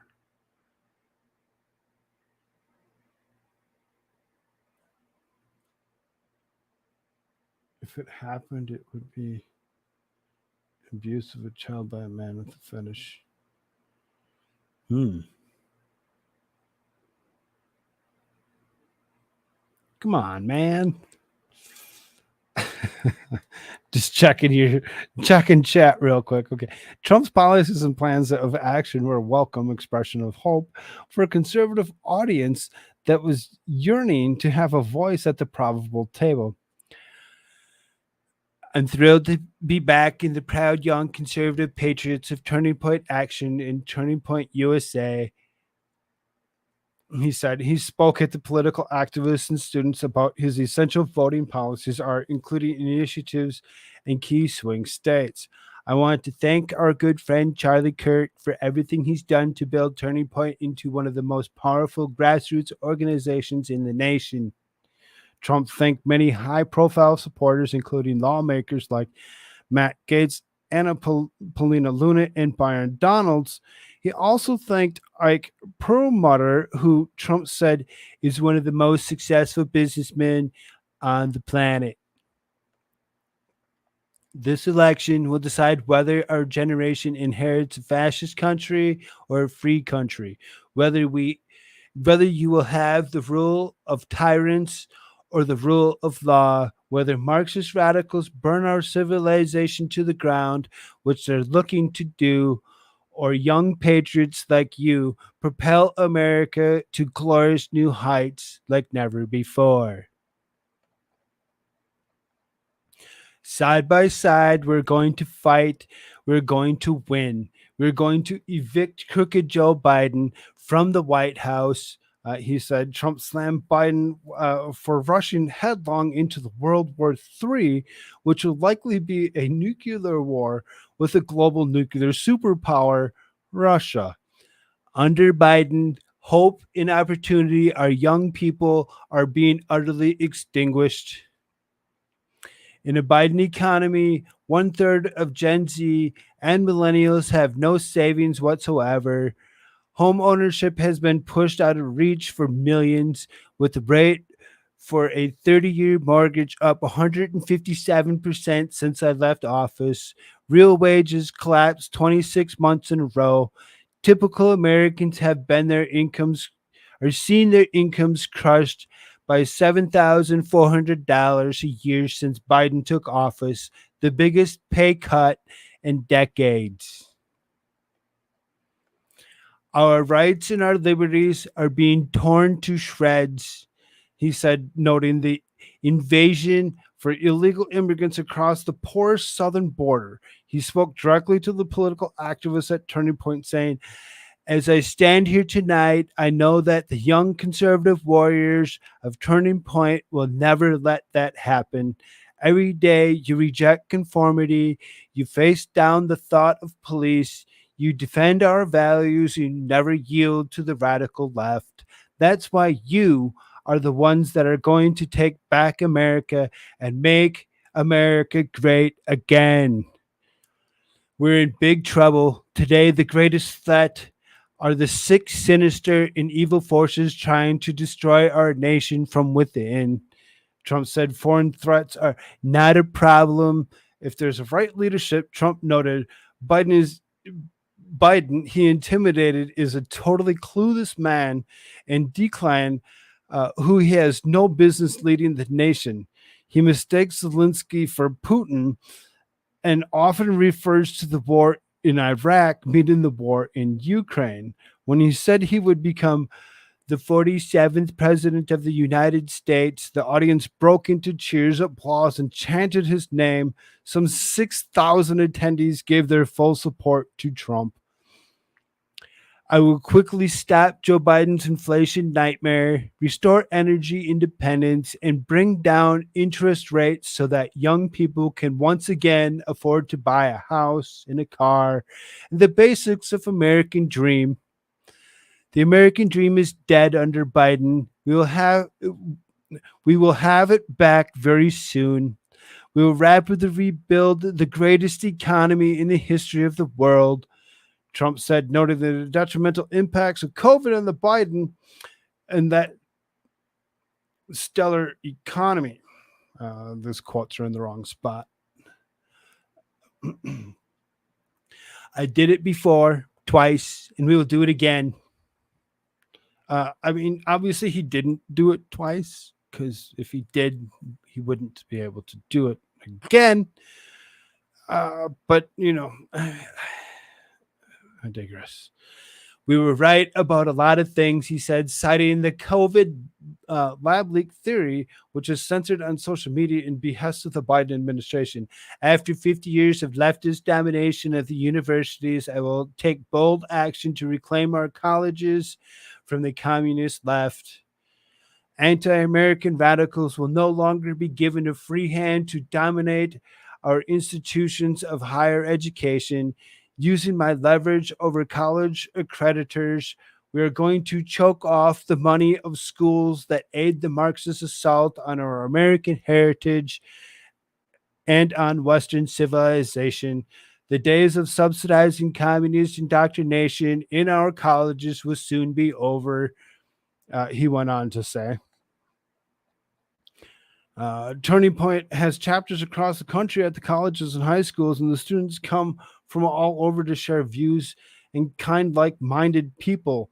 It's something that that is a respite for or from wildly leftist campuses. We're going to smash the Marxist diversity, equity, and inclusion bureaucracies that are driving up tuition costs and sticking you with crushing debt.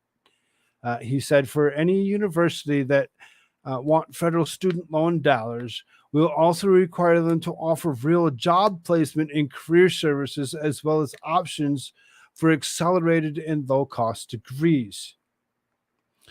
Tuition has risen exponentially, and there's been little to show for it except for the increased debt and decreasing skills of American graduates. My administration will strictly enforce last month's landmark Supreme Court decision to move our country forward with a merit-based system of education. He spoke about the necessity of a system that does not prioritize race or ethnicity. And if colleges persist in continuing to violate your civil rights, we will have their endowments severely taxed and fined, with a portion of seized funds used as restitution for the victims of their racist practices. I love how he actually points out who is the actual racist out of the bunch. It's great. He also said he wants to destroy the Department of Education. It is not all effective in educating and preparing Americans' youth and wastes an intense amount of money. Under my leadership, we will bring back free speech in America. Just last week, in a historic ruling, a federal judge ordered the Biden administration to cease and desist from the illegal and unconstitutional censorship in collusion with social media. In other words, the election was fixed, he said. The censorship that Biden campaign and deep state engaged in, Trump said, swung the election by 10 to 17%, according to the pollsters. The censorship industrial complex will be defunded, dismantled, and destroyed 100%. Trump said that anyone that participated in wild on payroll with the federal government will be fired. The crowd was pleased with this one. When he mentioned Fox News, they booed roundly, but he showed a Fox poll that showed Trump leads DeSantis by 50 points. I don't know why he's not here. He should be here representing himself. Trump is believed to be the obvious nominee for the GOP in 2024. Trump has been reading the polls and listed off the leads in Nevada, South Carolina, Iowa, New Hampshire, and other states. And we're leading Biden by a lot, he said, noting that he's up over Biden by 7 points in some polls and 10 to 12 points in other polls. Yo, what up, Clickjaw Jimmy? Hey, go Hagen. Good to see you, brother. Good to see you. Glad you're here. Who the hell would vote for this guy? It's such a mess, Trump said. He believes that there are Democrats who are done with Biden who will lean GOP when it time comes to cast their ballots. And he took aim at DeSantis, Florida's governor, and some of the policies in his state. He also slammed DeSantis for running it all and dividing the GOP dividing the GOP right when we should be uniting. Now is the time when Republicans should be using their funds to build a state-of-the-art voting gathering operation to swamp the Democrats cheating and ballot stuff that they do. Trump addressed the witch hunt and the indictments and investigations against him. The Biden administration is using lawfare to attack his biggest and most formidable political opponent. He calls the charges against him under the Espionage Act election interference. Biden, of course, has many boxes of documents that have not been remotely investigated and questioned by the same DOJ that is prosecuting Trump. Why hasn't he been charged under this act? Trump asked. Unlike Trump, Biden wasn't president when he absconded at the boxes of documents. Trump spoke about the Presidential Records Act, which gives him the authority to determine which documents are personal records and which are part of the National Archives. Who else gets indicted and their poll numbers go up? He joked. Really, who else really does get indicted to watch their poll numbers go up? You really don't normally see that too often. When your poll numbers go up after being indicted, it almost kind of makes it look like, oh, somebody did something wrong, and maybe not the person that they're expecting it to be. I never hit Biden as hard as I should have or as hard as I could have. He said, but now the gloves can come off after Biden arrested his opponent in the middle of the election process. I'm doing this for you. He said, Biden, he said, is an embarrassment to the disgrace of the nation, especially when representing the country internationally. If he had to do it again, Trump said he would do so without question. And we're going to do it again, and we'll do it even better. Never forget our enemies want to stop us because we are the only ones who can stop them. They want to take away my freedom because I will never let them take away your freedom. They want to silence me because I will never let them silence you. In the end, they're not after me. They're after you, and I'm just standing in their way. Trump said that if he did not have such a commanding lead, none of this stuff would be happening. He believes fully that he is being politically prosecuted. In each case, those in New York and those in the federal level. Just think of what we already accomplished in 4 incredible years. Trump said, we delivered the largest tax cuts and regulatory cuts in history. And likewise, we built the greatest economy in history in the world. We achieved energy independence and energy dominance for the first time in 60 years. He said, taking aim at China and soft policies in the Biden administration. He created the most secure border in the U.S. history, built nearly 500 miles of border wall. We created the most secure border in U.S. history, built nearly 500 miles of border wall. It was when Biden administration put the stop to the wall project that Trump realized they wanted an open border. We got Mexico to give us 28,000 soldiers free of charge, and that was hard. He said his administration also negotiated remain in Mexico, terminated the ridiculous catch and release program, and deported illegal immigrants, criminal like MS-13 gang members by the thousands, he noted. It was a part through threats of tariffs that Trump orchestrated this change. I fully rebuilt the U.S. military, created a space force, defeated ISIS. I did it in 4 weeks because we have great generals, and brought our troops back home. And I was the first president in decades who didn't start a war. It's true. It's true. He didn't start any new wars. There was no new wars under the Trump administration. Ukraine didn't start until after Biden took office. Trump told a story from the presidency during which he flew to Iraq, which likely everyone in attendance had heard of before. On the way in, security determined that all the lights in the plane should be turned off entirely. He balked after fighting for the country for 21 years. It was still unsafe to land a plane. Even the runway was absolutely no lights on the plane descended into an unseen runway. He joked that he would have given himself a Congressional Medal of Honor if he could have for the insanity of the dark flight and pitch black landing. It was on that trip that he met a general called Raisin Kane. He asked Kane, why is it that we can't defeat ISIS? We have the best weapons, the best equipment in the world.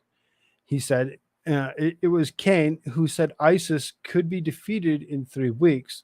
Trump relished in telling of the story, and he's told before, and the crowd was wrapped with attention. Trump slammed Biden for having told the world that the U.S. and Ukraine is running out of ammunition. That Trump said is classified information. You know that. When I get back to the Oval Office, I will totally obliterate the deep state. I will fire the corrupt bureaucrats, and we will create a Truth of Reconciliation Commission to declassify and publish all documents of deep state spying, censorship, and corruption. Shortly after I win the presidency, I will have the horrible war between Russia and Ukraine settled.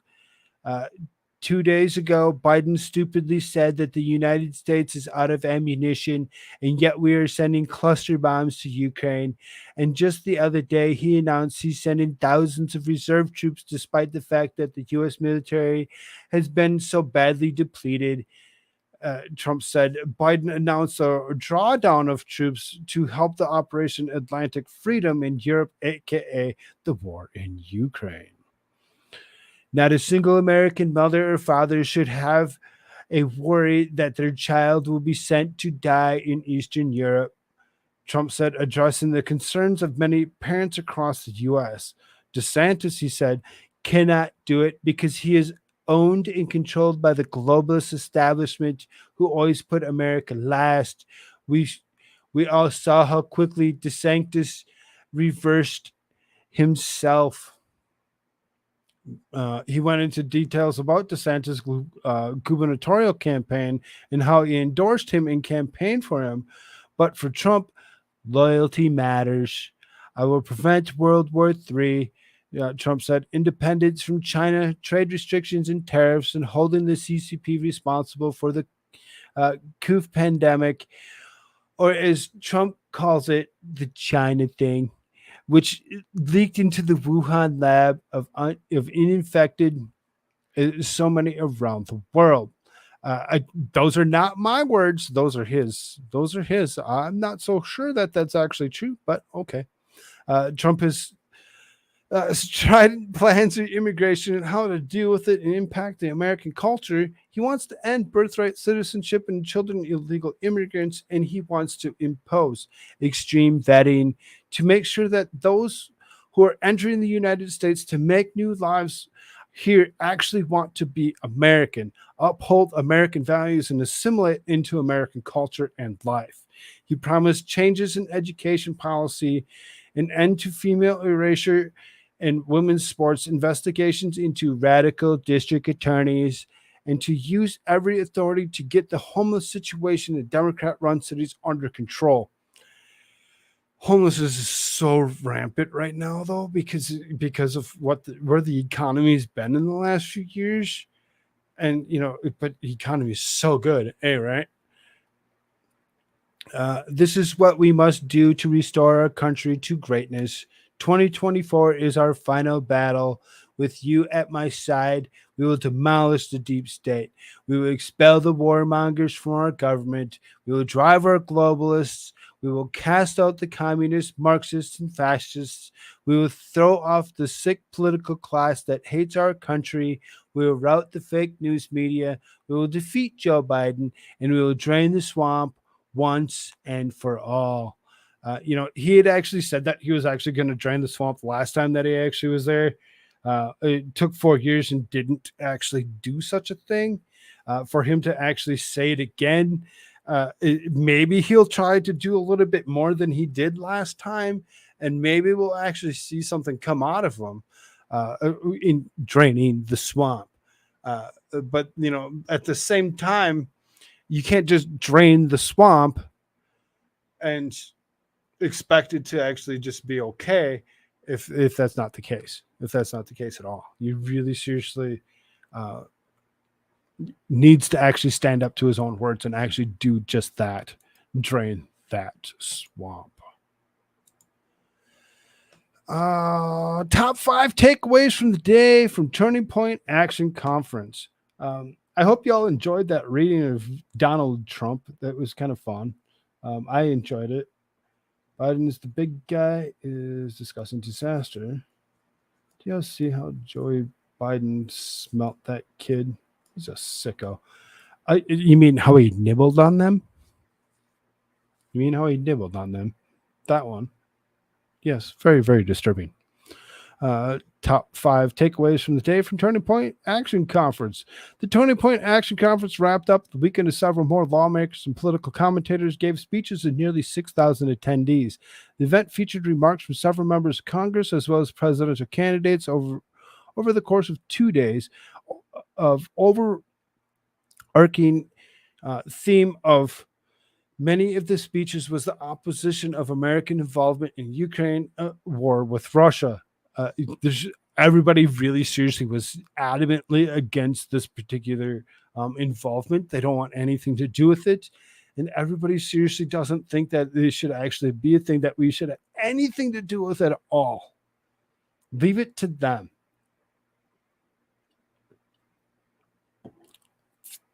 They always go out against Trump. They've been doing that for how many years? That ain't something new.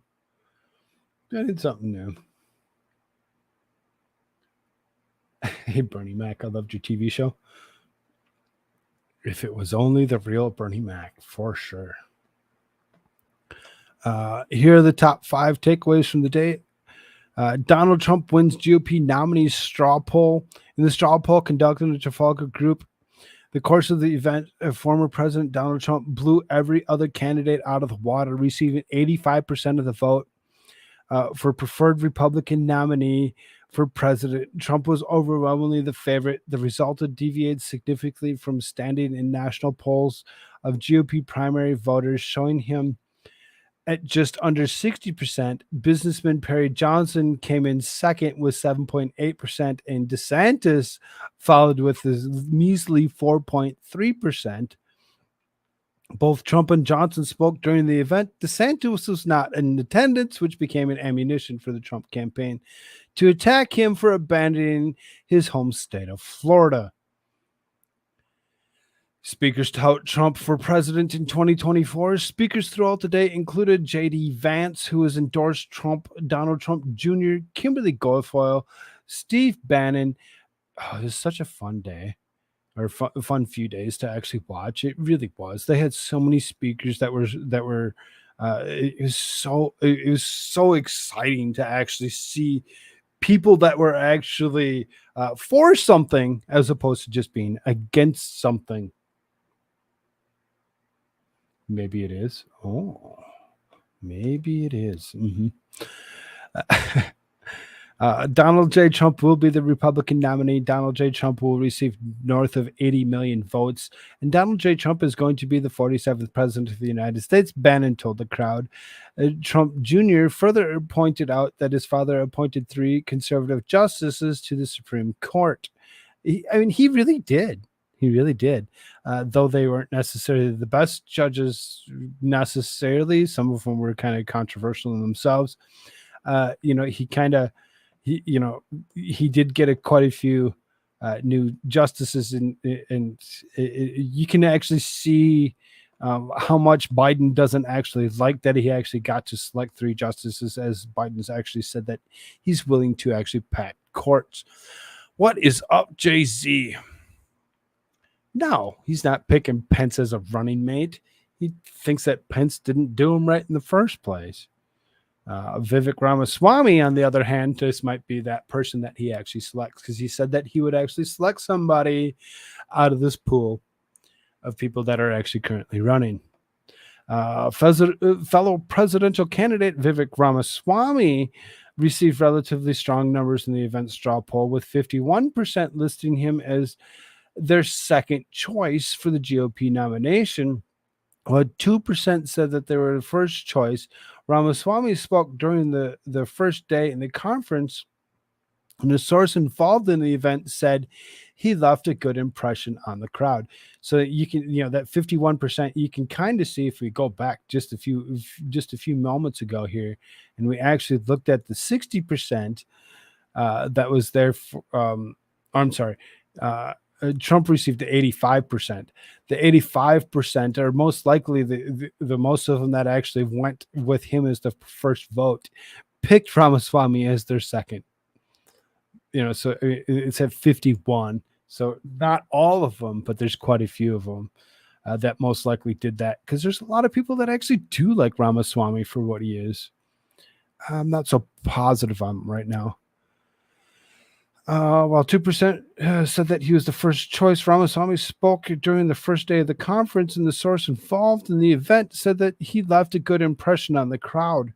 Further, 22% of Ramaswamy should be vice president, putting him behind only Kari Lake and Byron Donalds. So there's a lot of people that actually think Kari Lake should actually be vice president. There seems to be an awful lot of people that are there. I don't see it as being the best thing. I think that she should actually hold a couple more seats before she actually goes ahead and tries running for president and or vice president at all. I just don't think that she should be the right choice for that. Byron Donalds, on the other hand, maybe. 2024 Republican presidential candidate flop. Another presidential candidate from Arkansas, Asa Hutchinson, received a cold welcome from the crowd.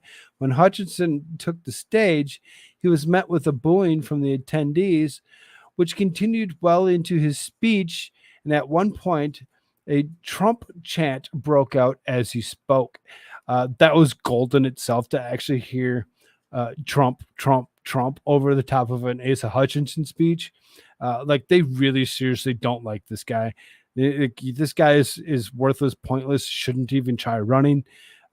Just go away, I guess. Speakers and attendees reject involvement in Ukraine. The day's speakers again honed in the significant point of grievance in federal government, weapons and funds being sent to Ukraine. Reps Lauren Boebert and Marjorie Taylor Greene, as well as Vance, made special mention of the United States' role in the war. Specifically, Greene accused the U.S. of placing Ukrainian President Volodymyr Zelensky above the great American people. Attendees appeared to agree with the speaker's opposition for supporting Ukraine. In the straw poll, nearly 95% said that they did not support the U.S. involvement in the conflict. 95%. And again, there's 6,000 people that were there. Only 3,000 of them roughly actually took the straw poll. So only half of the people taking the straw poll, but yet 95% of those actually did not support this.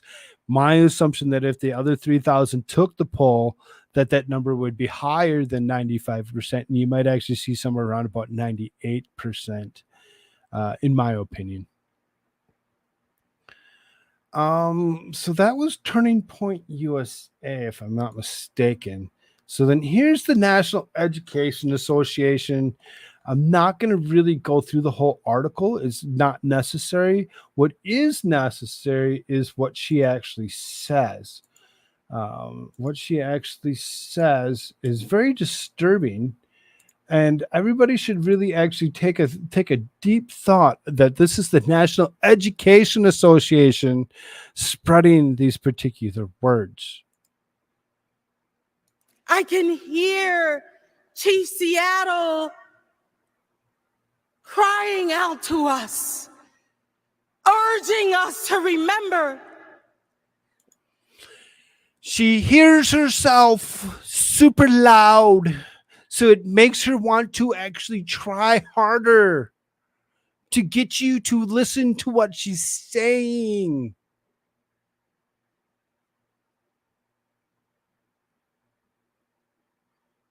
When you know who you are, when your mission is clear, and you burn with the inner fire of an unbreakable will, no cold can touch your heart.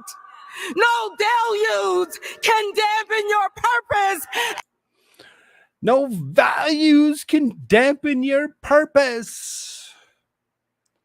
This lady thinks she's a preacher or something and is going to sit here and preach the word of what the National Education Association thinks that they should actually preach. And they need to leave our children alone. They were ours, not yours. NEA, you are those stars in the darkness. Your light will not be dimmed. Your purpose will drive you in a righteous fight for freedom because you know who you are. Because you know who you are. Lovely jacket. Yes, they all wear lovely jackets. You can see bright pink, bright, I don't know, reddish. The other one's wearing some fancy blue thing. I think they all talked to each other and said, pick a different color and we'll all, be part of the rainbow. Get behind me, Satan. She sounds hysterical. She is. She's hysterical. This is National Education Association for you. Right. Yes. You know who you are. You are the NEA. Our mission is clear. We will advocate for the rights of education professionals, and we will change this world for our students. Whoa, wait a minute here. You're going to change the world for your students by teaching them ideological leftist shit? Fuck off, lady. I don't want to stop pushing your ideology on all our children. With that inner fire burning, we will never bend. Wait a minute. We will never bend. Are you trying to act like you're Donald Trump now all of a sudden? We will never bend. We will never break. We will never be broken. Oh, you are thinking that you're Donald Trump. Okay. Because we are the NEA, and we will always do what we must to be worthy of our students. Okay, I get that. Be worthy of your students.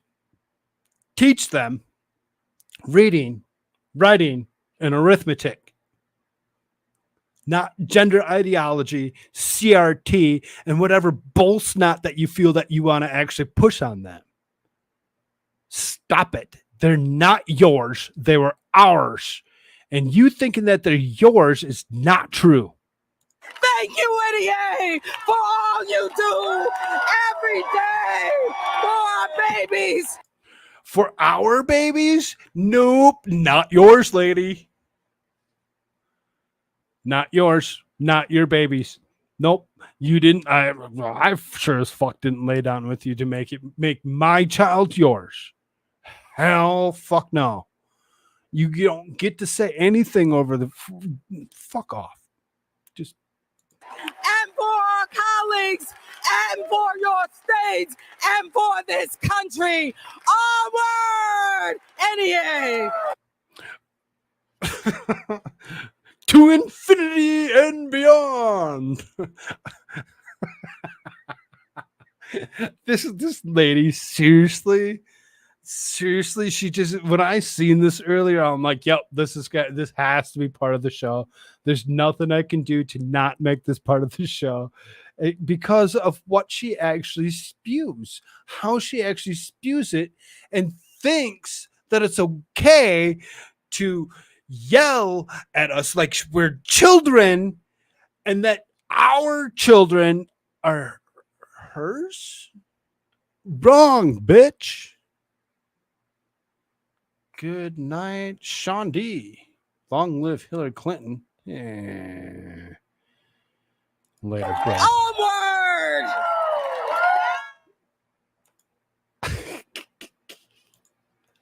Onward!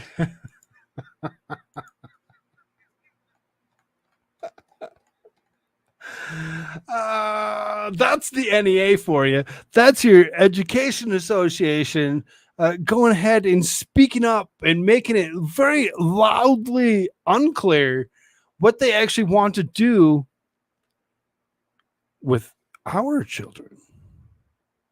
Mine and yours, not theirs. It's not their children. It's not their place. Not their place. So then let's see here. So Netroots Nation. Netroots Nation. There's a couple people that had a few choice things to say out of this Netroot Nation. So, you know, here's Pramila Jayapal. She is a representative of the United States, a Democrat for sure. This is a Democratic convention that they actually go to, this Netroots Nation thing. So Democrats rep Ilhan Omar moderated the Netroots Nation conference in Chicago. Oh, great. There you go. Ilhan Omar, she's perfect for nothing. Maybe her brother. Far left lawmakers such as Maxwell Frost and Pramila Jayapal joined the panel for discussion. Democrat Congresswoman, let's just go watch what she actually said. I'm not gonna. I'll just leave. Maybe I should just walk on. Guys, can I say something?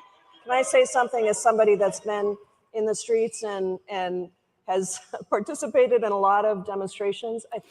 When it's from the left, it's just a demonstration. When it's on the right, it's a riot and causes insurrection of sorts or whatever. But what's wrong with her face? I think I want you to know that we have been fighting to make it clear that Israel is a racist state, that the Palestinian people... Israel's the racist state. Oh, okay. Okay, good to know. Good to know that you know who the racists are. I'm glad that you're the one that can actually figure that out and let us know exactly who the racists are.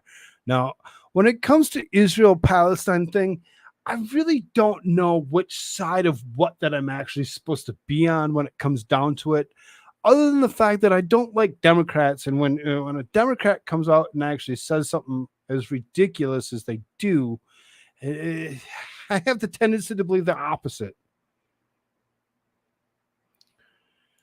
Deserve self-determination and autonomy that the dream of a two-state solution is slipping away from us, that it does not even feel possible. It does not even feel possible.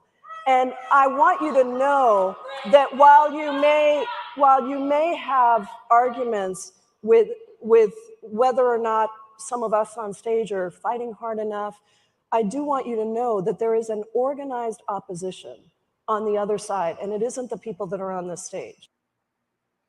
There's an organized opposition on the other side, and it's not the people on the stage. Are you sure about that? Are you sure about that? Because it doesn't seem that the Republicans are very organized when it comes down to it. I just don't see it. I don't see Primula actually being correct in her wordings when she actually says such an ignorant thing of trying to say that, you know, that the other side is the opposition. And, you know, I think the big takeaway from it is where she actually decides that she can actually call out whatever she wants as being racist because she's the Democrat. She gets to. Who the fuck are you? Fuck off. You don't get to tell us this kind of stuff. So then there was another person that actually was at this particular Netroots Nation thing of Maxwell Frost. Maxwell Frost, a Marxist in himself. Marxist in himself really has a lot to say. And he actually kind of calls a couple choice names. Now you notice we were talking about the right. We talked about the right on a few things, and we listened to what they had to actually say. We called them out for the bullshit when it came down to it, if it was necessary. But you didn't hear anybody call anybody names. They didn't say, oh, you're this or you're that, or I don't, whatever. They didn't call people names. But the left has a tendency to call people names. I ran on this. I come from a state that's run by a fucking fascist. And oh, it's run by a fucking fascist, eh? So you get to decide? I think it takes one to know one when it comes down to it. That's my opinion. And when yes, boo. And when no, they weren't booing. They weren't booing you calling the other person fascist. They were booing you for doing just that. It seems as though their own crowd was more full of people that didn't care what they had to actually say than the ones that actually did care what they had to say. Should be horrible and bad. Which one? All of them? Boo more for Ron. Boo higher for Ron. Boo! And it's not just him. There's an apparatus, right? But either way. It's not just him. There's an apparatus. So this Florida socialist is calling DeSantis the fucking fascist. That's where his words are pointed at. That's where his point that's who he's calling a name. Straight out. Can't just actually speak. Needs to actually call somebody a name and then says absolutely nothing of context. Absolutely nothing that would actually make you think, oh my God, we should actually listen to this guy.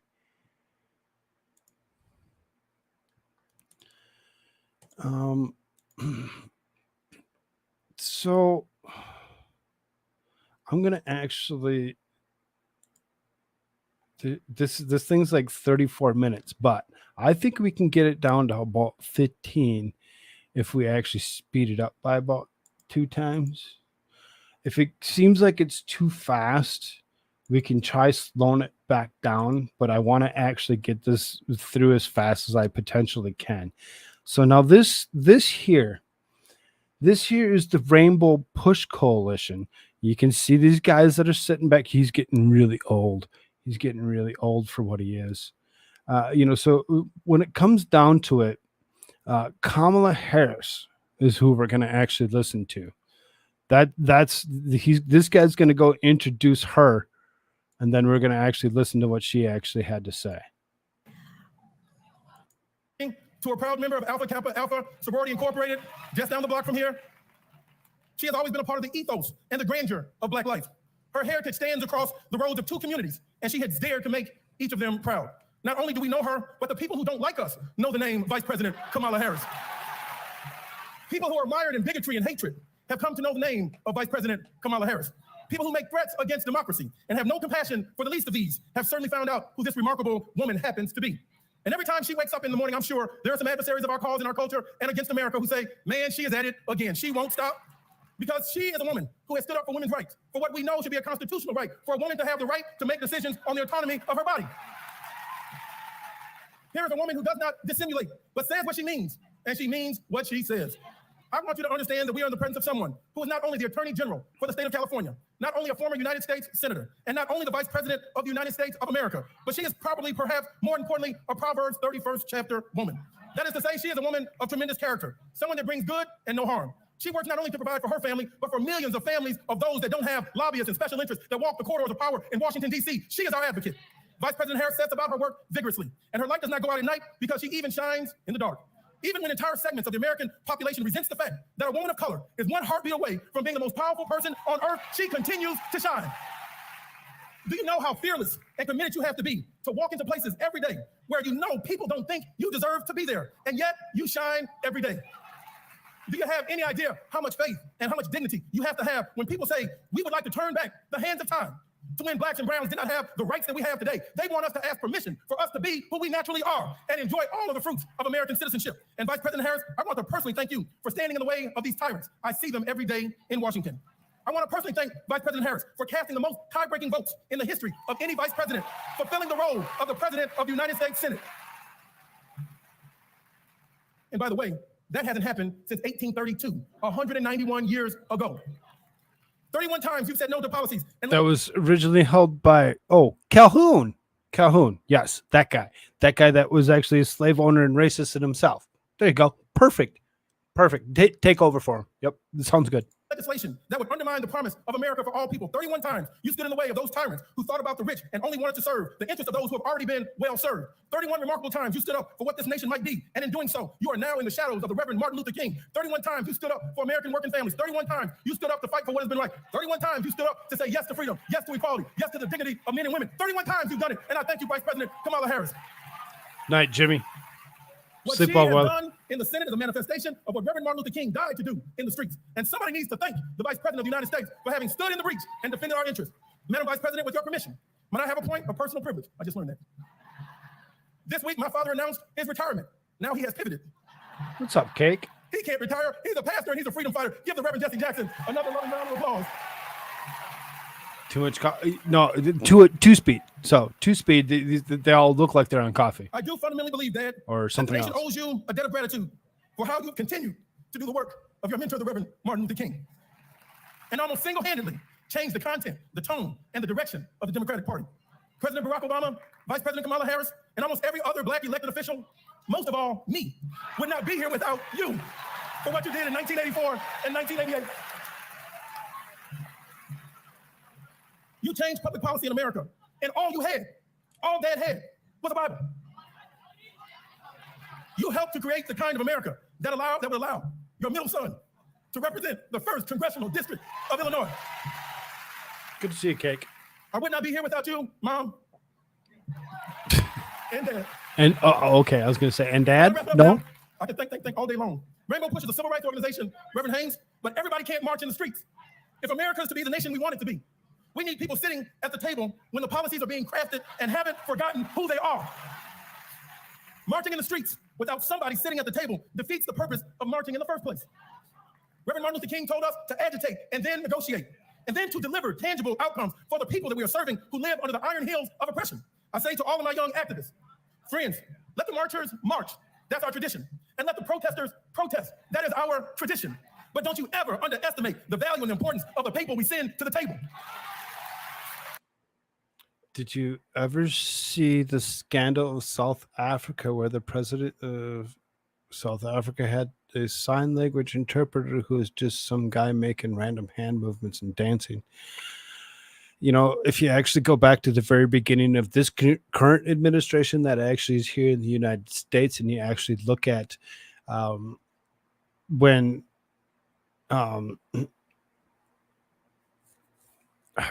Jen Psaki was actually first up on the to go up there, whatever, they had a sign language interpreter that would sit there, whatever, that seriously did the same thing, that was actually saying things that weren't actually being said. It took some time from them to actually figure it out. It took about 3 or 4 different sign language interpreters before they actually got one that would actually say the things that they were actually saying. So yeah, it's the same thing here in the States. It's not just South Africa. These are the people who deliver on the social and political climate that you have helped to create.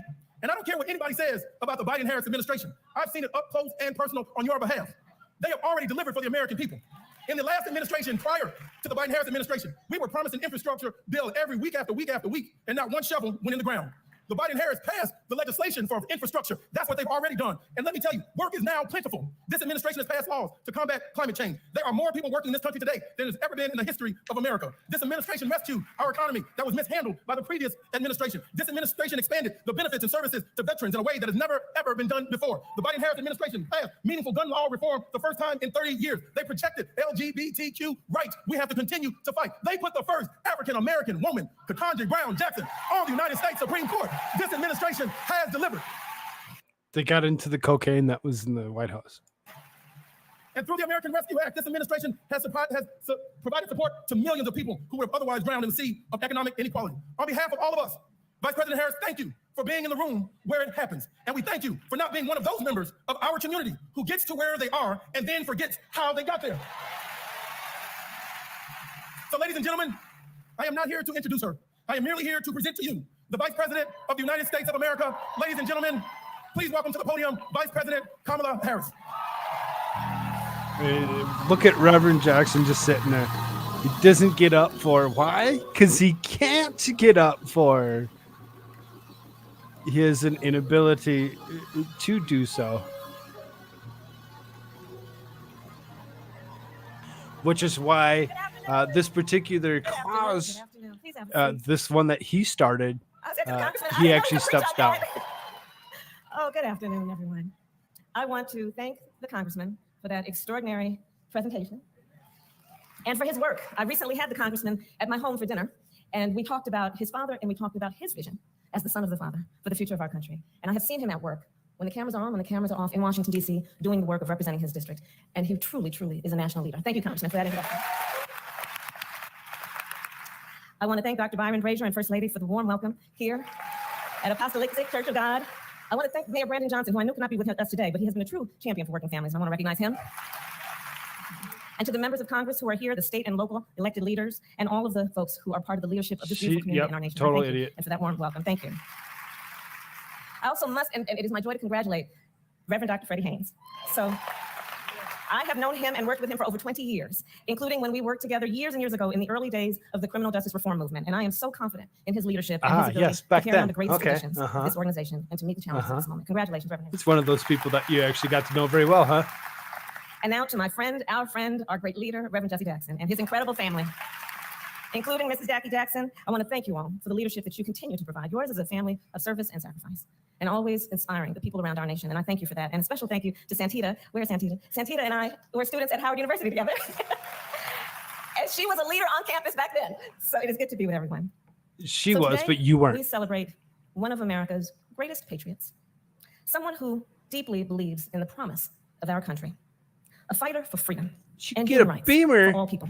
At the core of Rev's work is the belief that the diversity of our nation is not a weakness or an afterthought, but instead our greatest strength. In his life's work, he has reinforced that no matter who we are or where we come from, we have so much more in common than what separates us. The point is that if we as a society are to come together, to work together, to fight together in common cause for the freedom, rights, and justice of all people, we must make our communities stronger. We must build a stronger nation. And as a result, we will have a stronger democracy and a stronger world. And it is with this understanding, this vision, to see what can be unburdened by what has been, that Rev has dedicated his life to building that coalition. From Washington, D.C. to California. Of course they all from the Mississippi smashed Delta that. to Appalachia. From South Africa to the south side of Chicago. He has and continues to bring together people of all backgrounds. Black Americans, Asian Americans, Latino Americans, farmers, LGBTQ plus Americans, Native Americans, women, labor, union members, people with disabilities, our young leaders, and people around the world. That has been the work of Reverend Jesse Jackson. Yes, And early on, just think about it. that is Early in the on, work he of even Reverend had the Jesse audacity Jackson. to name That's this what he's coalition done. the National Rainbow Coalition. Think about that. He defined the rainbow. He was one of the first. He defined the rainbow? Huh. Really? I had no clue.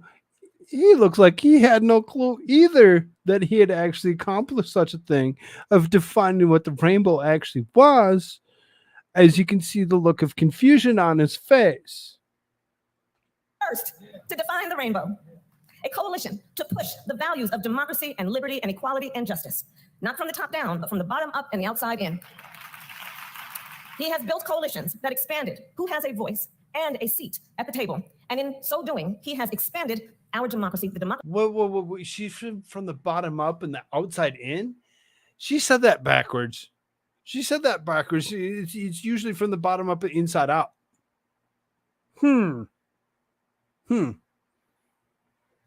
Okay. Good to know. You don't even know what your own stance is supposed to be. Good for you. Of our nation. And he has done this work his whole life, always understanding that being clear-eyed is so important, and in particular, the importance of living in a way that we understand we must be present if we are to have a future. He's always been clear-eyed about the moment we are in. Think about it, as an 18-year-old, at the height of segregation, Rev brought people together at the Greenville Public Library sit-in.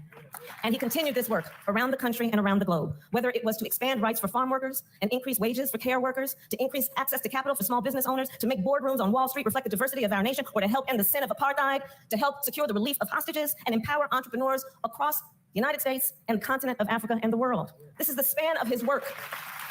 And it is the span of his vision of what an individual can do to move forward, our nation and the world. And I will tell you, Rev's work inspired me from a young age to understand the power of the coalition. So I grew up in a neighborhood of hardworking folks, nurses and firefighters and construction workers and teachers in Oakland and Berkeley, California. I was raised by parents just who like every other community, civil rights in the 1960s and who would take me to those marches while I was in a stroller. At the earliest stages of my life. Oh, she's going to tell this story again. She's going to tell this story where she actually goes ahead and she says, I said freedom. Recognized the power of standing in solidarity at a protest or a picket line.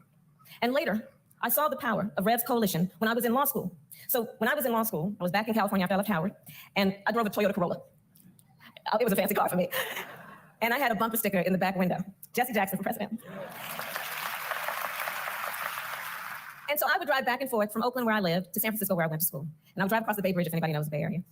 And I'll tell you, I was so struck and impressed when the first time that I did that drive with that bumper sticker, the number of truck drivers and people in other cars who would honk their horn or throw a thumbs up sign. People of every walk of life.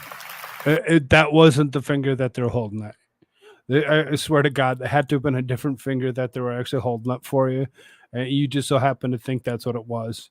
They're honking at you, telling you to speed up or get off the road. And I was so struck by that coalition that I saw as we were all commuting to and fro, who understood Rev's vision, one in which all people can dream about their future with ambition and aspiration, no matter the color of their skin, the place of their birth, the God they worship, or the people they love. That has always been part of the strength and the brilliance of Rev's work. Those folks, I believe, they were honking and throwing a thumbs up in favor of fighting for freedom and for opportunity.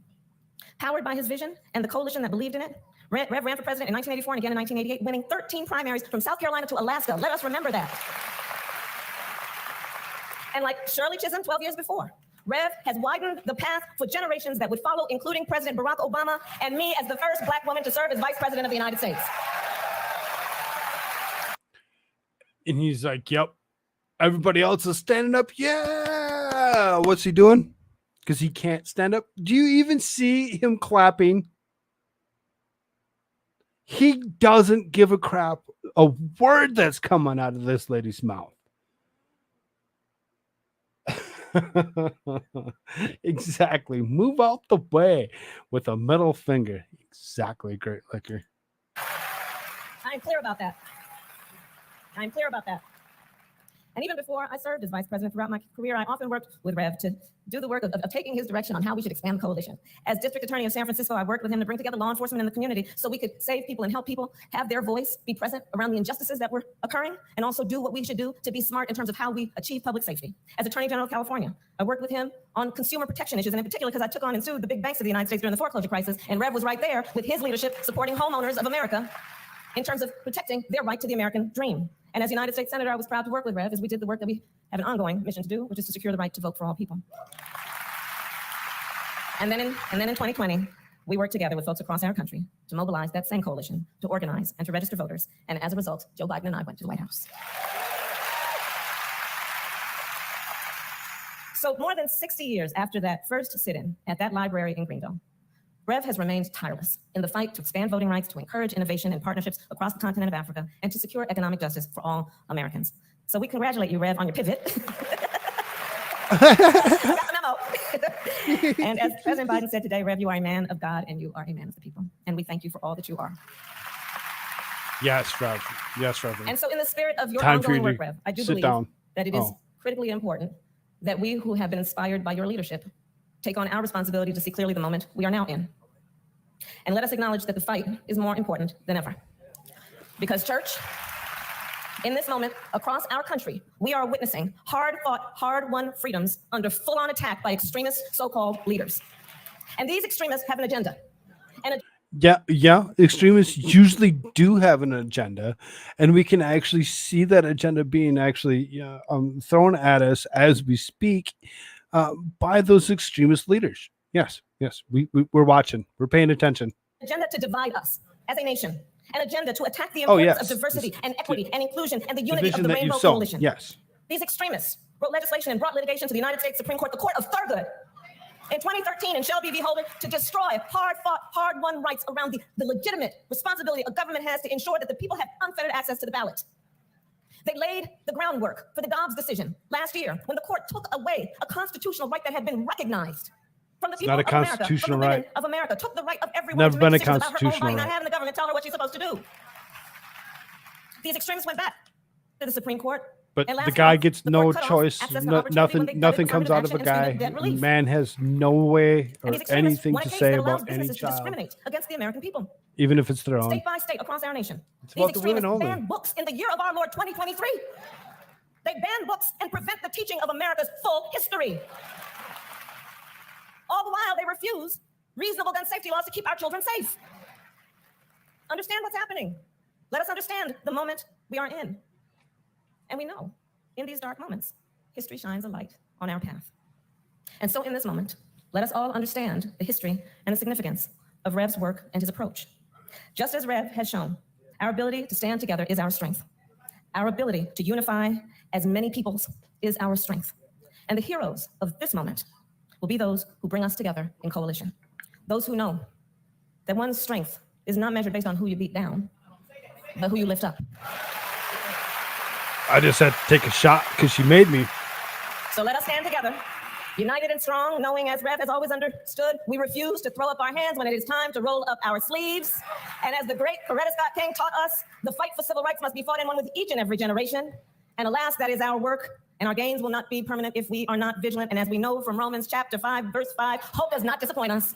So fueled by the love of our country, just as Rev Now you're going to quote the Bible? You ignorant bitch. has done his entire career, let us keep hope alive. Let us keep hope alive. Let us march. Let us vote. Let us fight, knowing when we fight, we win.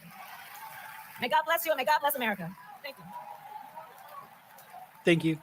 Thank you so much. Thank you so much for allowing me to come here and speak about, the ignorance of what the left actually does believe, and that, I hate this lady.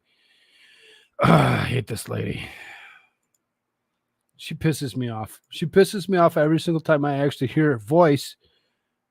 And I knew the second that I played her that I was going to actually lose a couple people. I'm like, yeah, let's see how many people actually. It looked like there's like one or two people that actually walked out the room.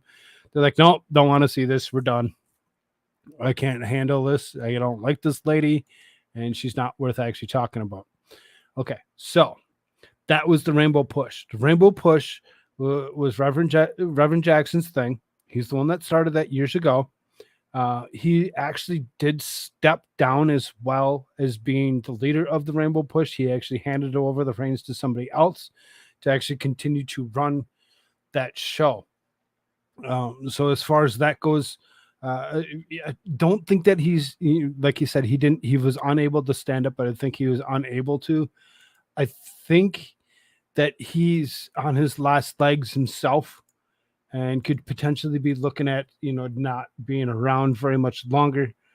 Kamala is disgusting. Yes, I know. She's very disgusting. Sorry that I made everybody feel super gross and disturbed for about the last, I don't know, 10, 15 minutes.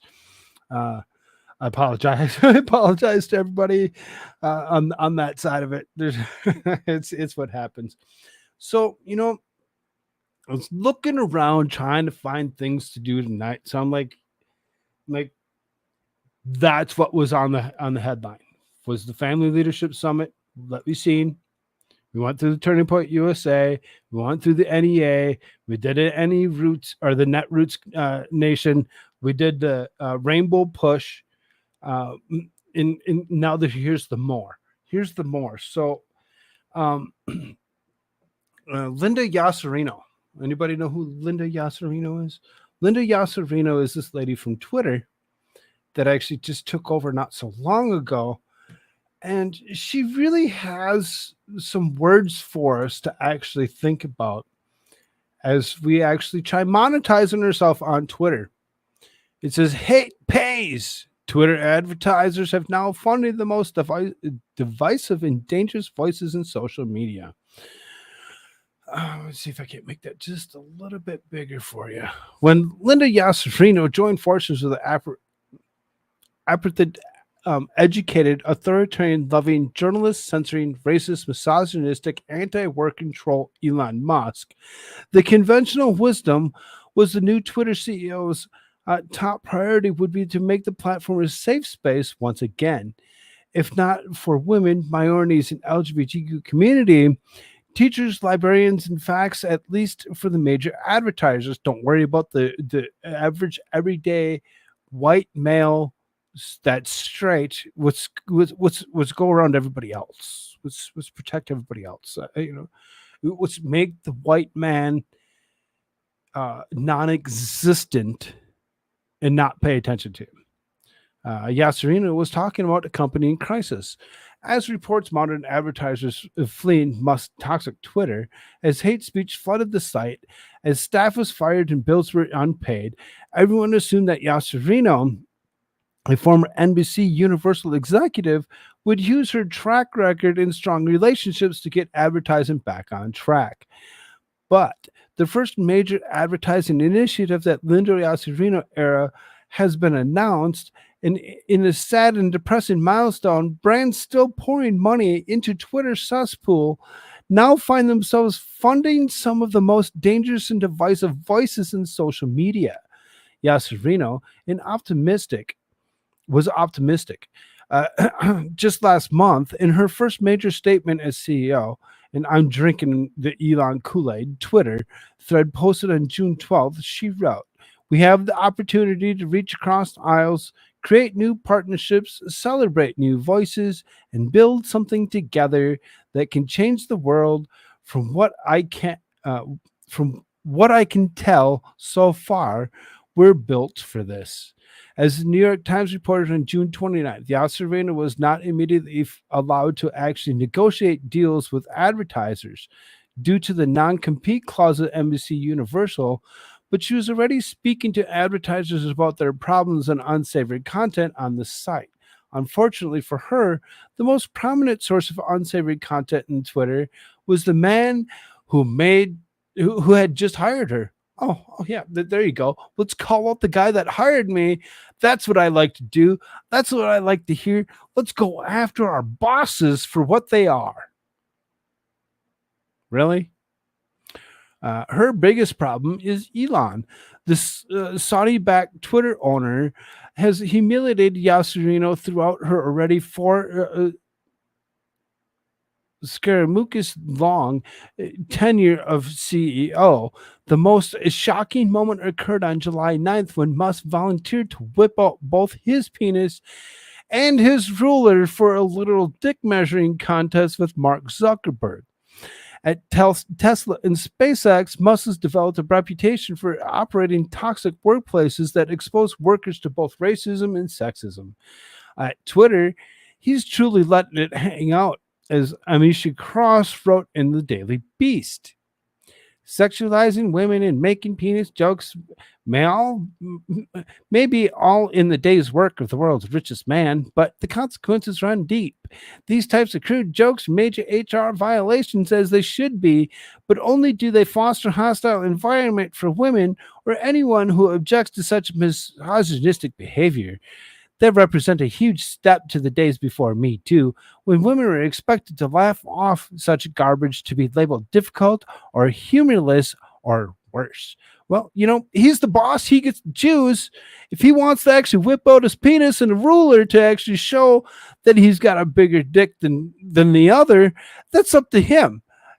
That's his business. He gets to do what he wants.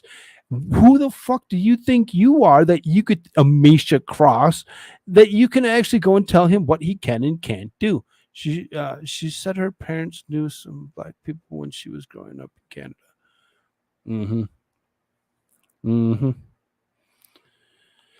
As CEO of Twitter, Yasser Reno is not simply tolerating Musk's inappropriate online behavior and the messages it sends to her employees and his 148 million followers. She's actively endorsing it.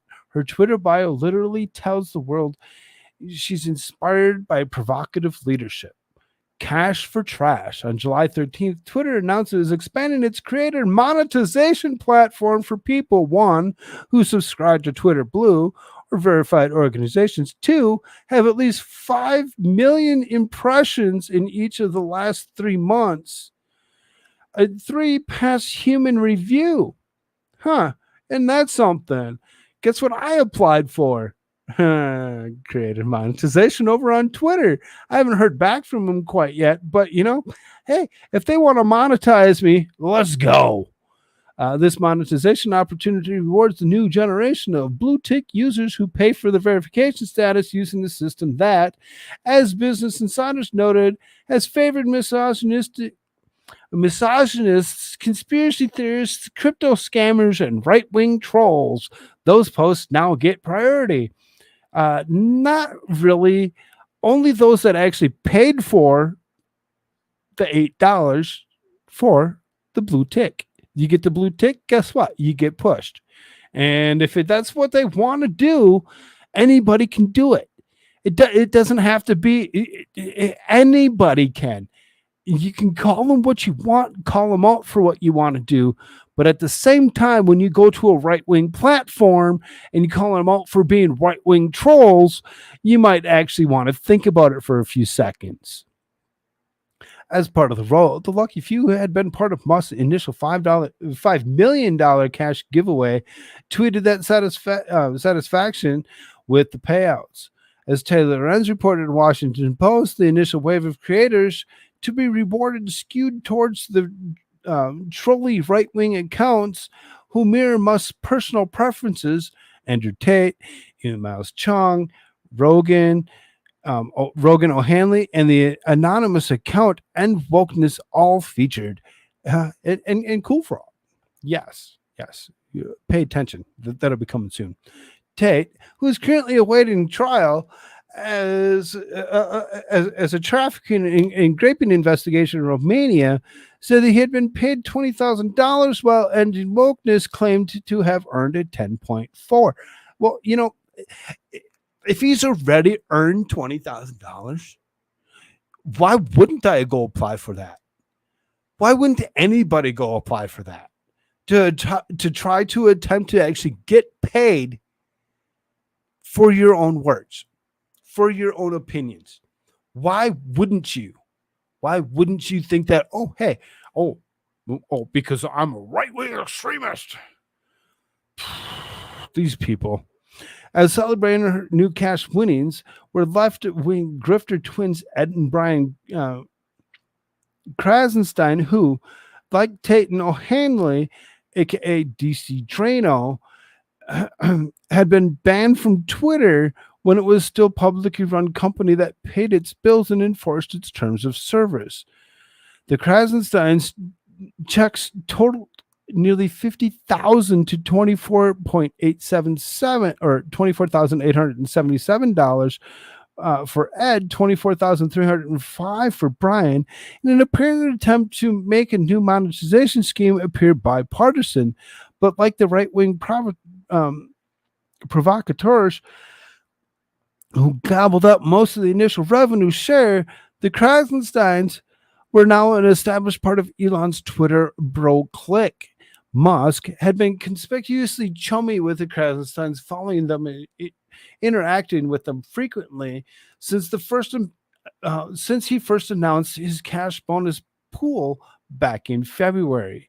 In return, the twins have aggressive promoters of Twitter Blue and are now giving their followers get-rich-quick advice to succeed in new blue-check Twitter game with tips like be consistent, troll the trolls for more trolling, keep users in the comment section, and avoid outbound links when you can. As Vox noted, since it financially rewards creators who have more replies, Twitter's new program could incentivize its creators to post controversial tweets that spark heated conversation. One user pointed this out, tweeting, "The more haters you have in the replies, the more money you'll make on Twitter," to which Musk replied, "Poetic justice." Meanwhile, the program is currently structured means small accounts will be left out. It increases the likelihood that Musk's scheme will be a cash cow for his favorites rather than the real game changer, says Business Insider. I mean, you can call it what you want, but when it comes down to it, if people are able to actually monetize themselves and actually go ahead and put their word out there and get people to interact to make $1, who is it for you to actually decide if they can or can't do so? If they actually figured it out and they're doing it, good on them. Continue to do what you wish to do. As to prove the initial $5 million in Twitter payola went only to those influencers handpicked by Elon. User Cat Turd, who has recently been critical of Musk, tweeted that Twitter only paid the people that wanted to pay, adding, "Rock the boat, you won't be in the club." Them's the rules, fascism, Cat Turd. In the real world, real creators suffer, while Elon's cutting checks for those who dependable and despicable Twitter fanboys. Real creators are getting hit hard. The whole country knows the writers in Hollywood are striking for fair pay, but they're not the only ones suffering. Children's authors, writers who seek educate and inspire young readers, and also getting cut off at the knees, reports Kelly Jensen at Book Riot. According to Jensen's new author survey, the conservative war on Black history of LGBTQ identities is leading not only the book banning and reduced sales, but also the cancellation of school and library visits that many children's authors have come to rely on. Writes Jensen, most authors earn at least 1/4 of the annual income from school and library visits. The loss of one visit is tough. The loss of several visits is downright devastating. A full 20% of the authors in the survey earn over 50% of their income from visits. At a time when even Republicans admit that reading scores are deplorable and the notion of reading for fun by American kids is now almost non-existent, which is disgusting and gross in itself. It's not that hard to actually get your kids into reading. My 3-year-old loves the fact that we read at least one book a day, if not 5. He loves it. He actually follows along and he actually tries to read the words as we read them. Why wouldn't he actually enjoy reading? Oh, it's because if your children don't like reading, it's because you're not actually teaching them how to read at a young age. You're allowing them to just go run wild and act a fool. Children are being denied lessons in tolerance even as they spend more time amid the bullying, hate, misinformation, and negativity of social media. The billionaire-backed fascist-friendly anti-woke brigades are making sure that the messaging gets funded while others lose income and watch their careers suffer. Defund the polite? Right-wing censorship spearheaded by Ron DeSantis and Moms of Liberty is now making it hard to legitimate award-winning authors and illustrators to earn a living. Meanwhile, Elon Musk and Linda Yasserino have abandoned content moderation, deboosted legitimate journalists, and championed online abuse as free speech. You don't get to choose which words are free speech and which ones aren't. We all get the choice to actually do it as we wish. If every dollar paid to Andrew Tate is a reason to quit Twitter, you already have 20,000. Because under Linda Yasserino, Twitter isn't just asking brands to run advertising, it's asking them to actively fund far-right extremists. Or, anybody that decides to actually want to be on Twitter and wants to actually spread their opinion and actually gets the interaction. Guess who doesn't get my interaction anymore because of this particular issue? A couple people that I was interacting with, and very, very often. Because why? It's not helping me, it's helping them. I'm not willing to help them because I don't care for the ones that are actually there that I was actually trolling for so long. I was trolling because I thought it was fun. Now it's no longer fun because they're now doing what they're doing. So, as far as that goes, hate pays, yes. Twitter and Linda Yasserino, let's do it. Let's have some fun. At Koolfrogg on Twitter. You can find me there. Same way you found me here at Koolfrogg. At Koolfrogg. You go and you find me. You go ahead and you go hit me up, and we can hold conversations, and we can put money in each other's pocket. Sounds like fun. All right. One last thing. I thought it was kind of a little fun little thing to actually end the night on. I'm at the 3-hour mark, so I'm going to try making it as quick as I possibly can to actually go through this particular issue goings on. I think it's interestingly funny to actually see it. Chazzy is king. Welcome. Good to see you over on Rumble. I'm not clicking on your link because I'm not clicking on weird links. Come talk to me and maybe we can actually hold a conversation about that. At Koolfrogg on Twitter. There you go. Last thing of the night. Leftists furious at In-N-Out after company reveals new policy and demands boycott. Conservatives have engaged in every successful boycott of Bud Light over the company's blatant political agenda, but now it looks like the left has found its own boycott target after famed fast food giant In-N-Out Burger has made them mad. The fast food giant has garnered an ire of the left by telling employees that the coronavirus crisis is over and there is no longer a reason to wear particular masks in the workplace. Now, I'm not saying it's over. They said it was over. That's up to them to actually decide what they want to actually do. And if they don't want to actually make you actually garner such a thing, that's on them to actually go ahead and make that decision. That's their workplace to decide, not yours.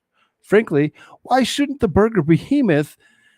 There's no reputable studies that show masking prevents certain things from actually occurring. They've told us that we can actually speak of masks, that it's okay to speak of them actually nowadays, but I'm not so positive that they actually seriously want to go along with that narrative. So we're kind of watch our words a little bit. But as you can see, it's clearly stated that certain things with masks might not be what they actually be. Might not actually be what they're intended to be. leftist, Dr. Lucky Tran, who incensed enough to start a massive Twitter thread in which he wailed about a burger company and urged his leftist followers to attack them with tweets and messages on company's website. Tran, who calls himself a global scientist and is a masked zealot, is unhappy with the court in the state of California ruled that employees cannot sue their employers if they get coof in the workplace. As central banks stockpile gold, Christian companies help Americans get ahead in retirement bubble. Tran, the noted that his week in and out banned their employees from wearing such a thing. This is horrible, he whined. Go ahead. Do it. If that's what you want to do it. Walk away. Tell them, go ahead and don't give them the business that you don't want to give them. That's on you, bro. That's on you. If that's how you feel, go ahead and do just that. Go ahead. Tran went on to post an in and out policy announcement. And you can see there's the official announcement that actually states such a thing as that they don't have to actually use such a thing any longer.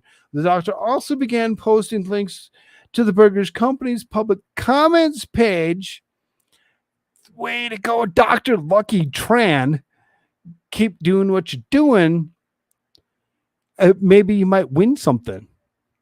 You know, stupid people do stupid things to win stupid prizes. I don't know. Other leftists joined in the assault of the In-N-Out. One Twitter user named Babs argued leftists to call the company's hotline and complain. Yes, there you go. Go call them. Complain. Yell at the top of your lungs and see how far you get, as they probably don't give a fuck. Yeah, I bet it did. Ben. I'm going to look into that. We'll probably hear something tomorrow night. Another shrill leftist advised liberals to be loud in their attacks and in and out over the masking policy. We have to fight back on this. We need to be loud in our opposition. Call and email in and out. Let them know this is unacceptable. Policymakers and organizations need to speak out. Businesses cannot ban and put staff's life and health in danger. So, as far as that, they can do what they want. This is their business. It's no longer something that's necessary.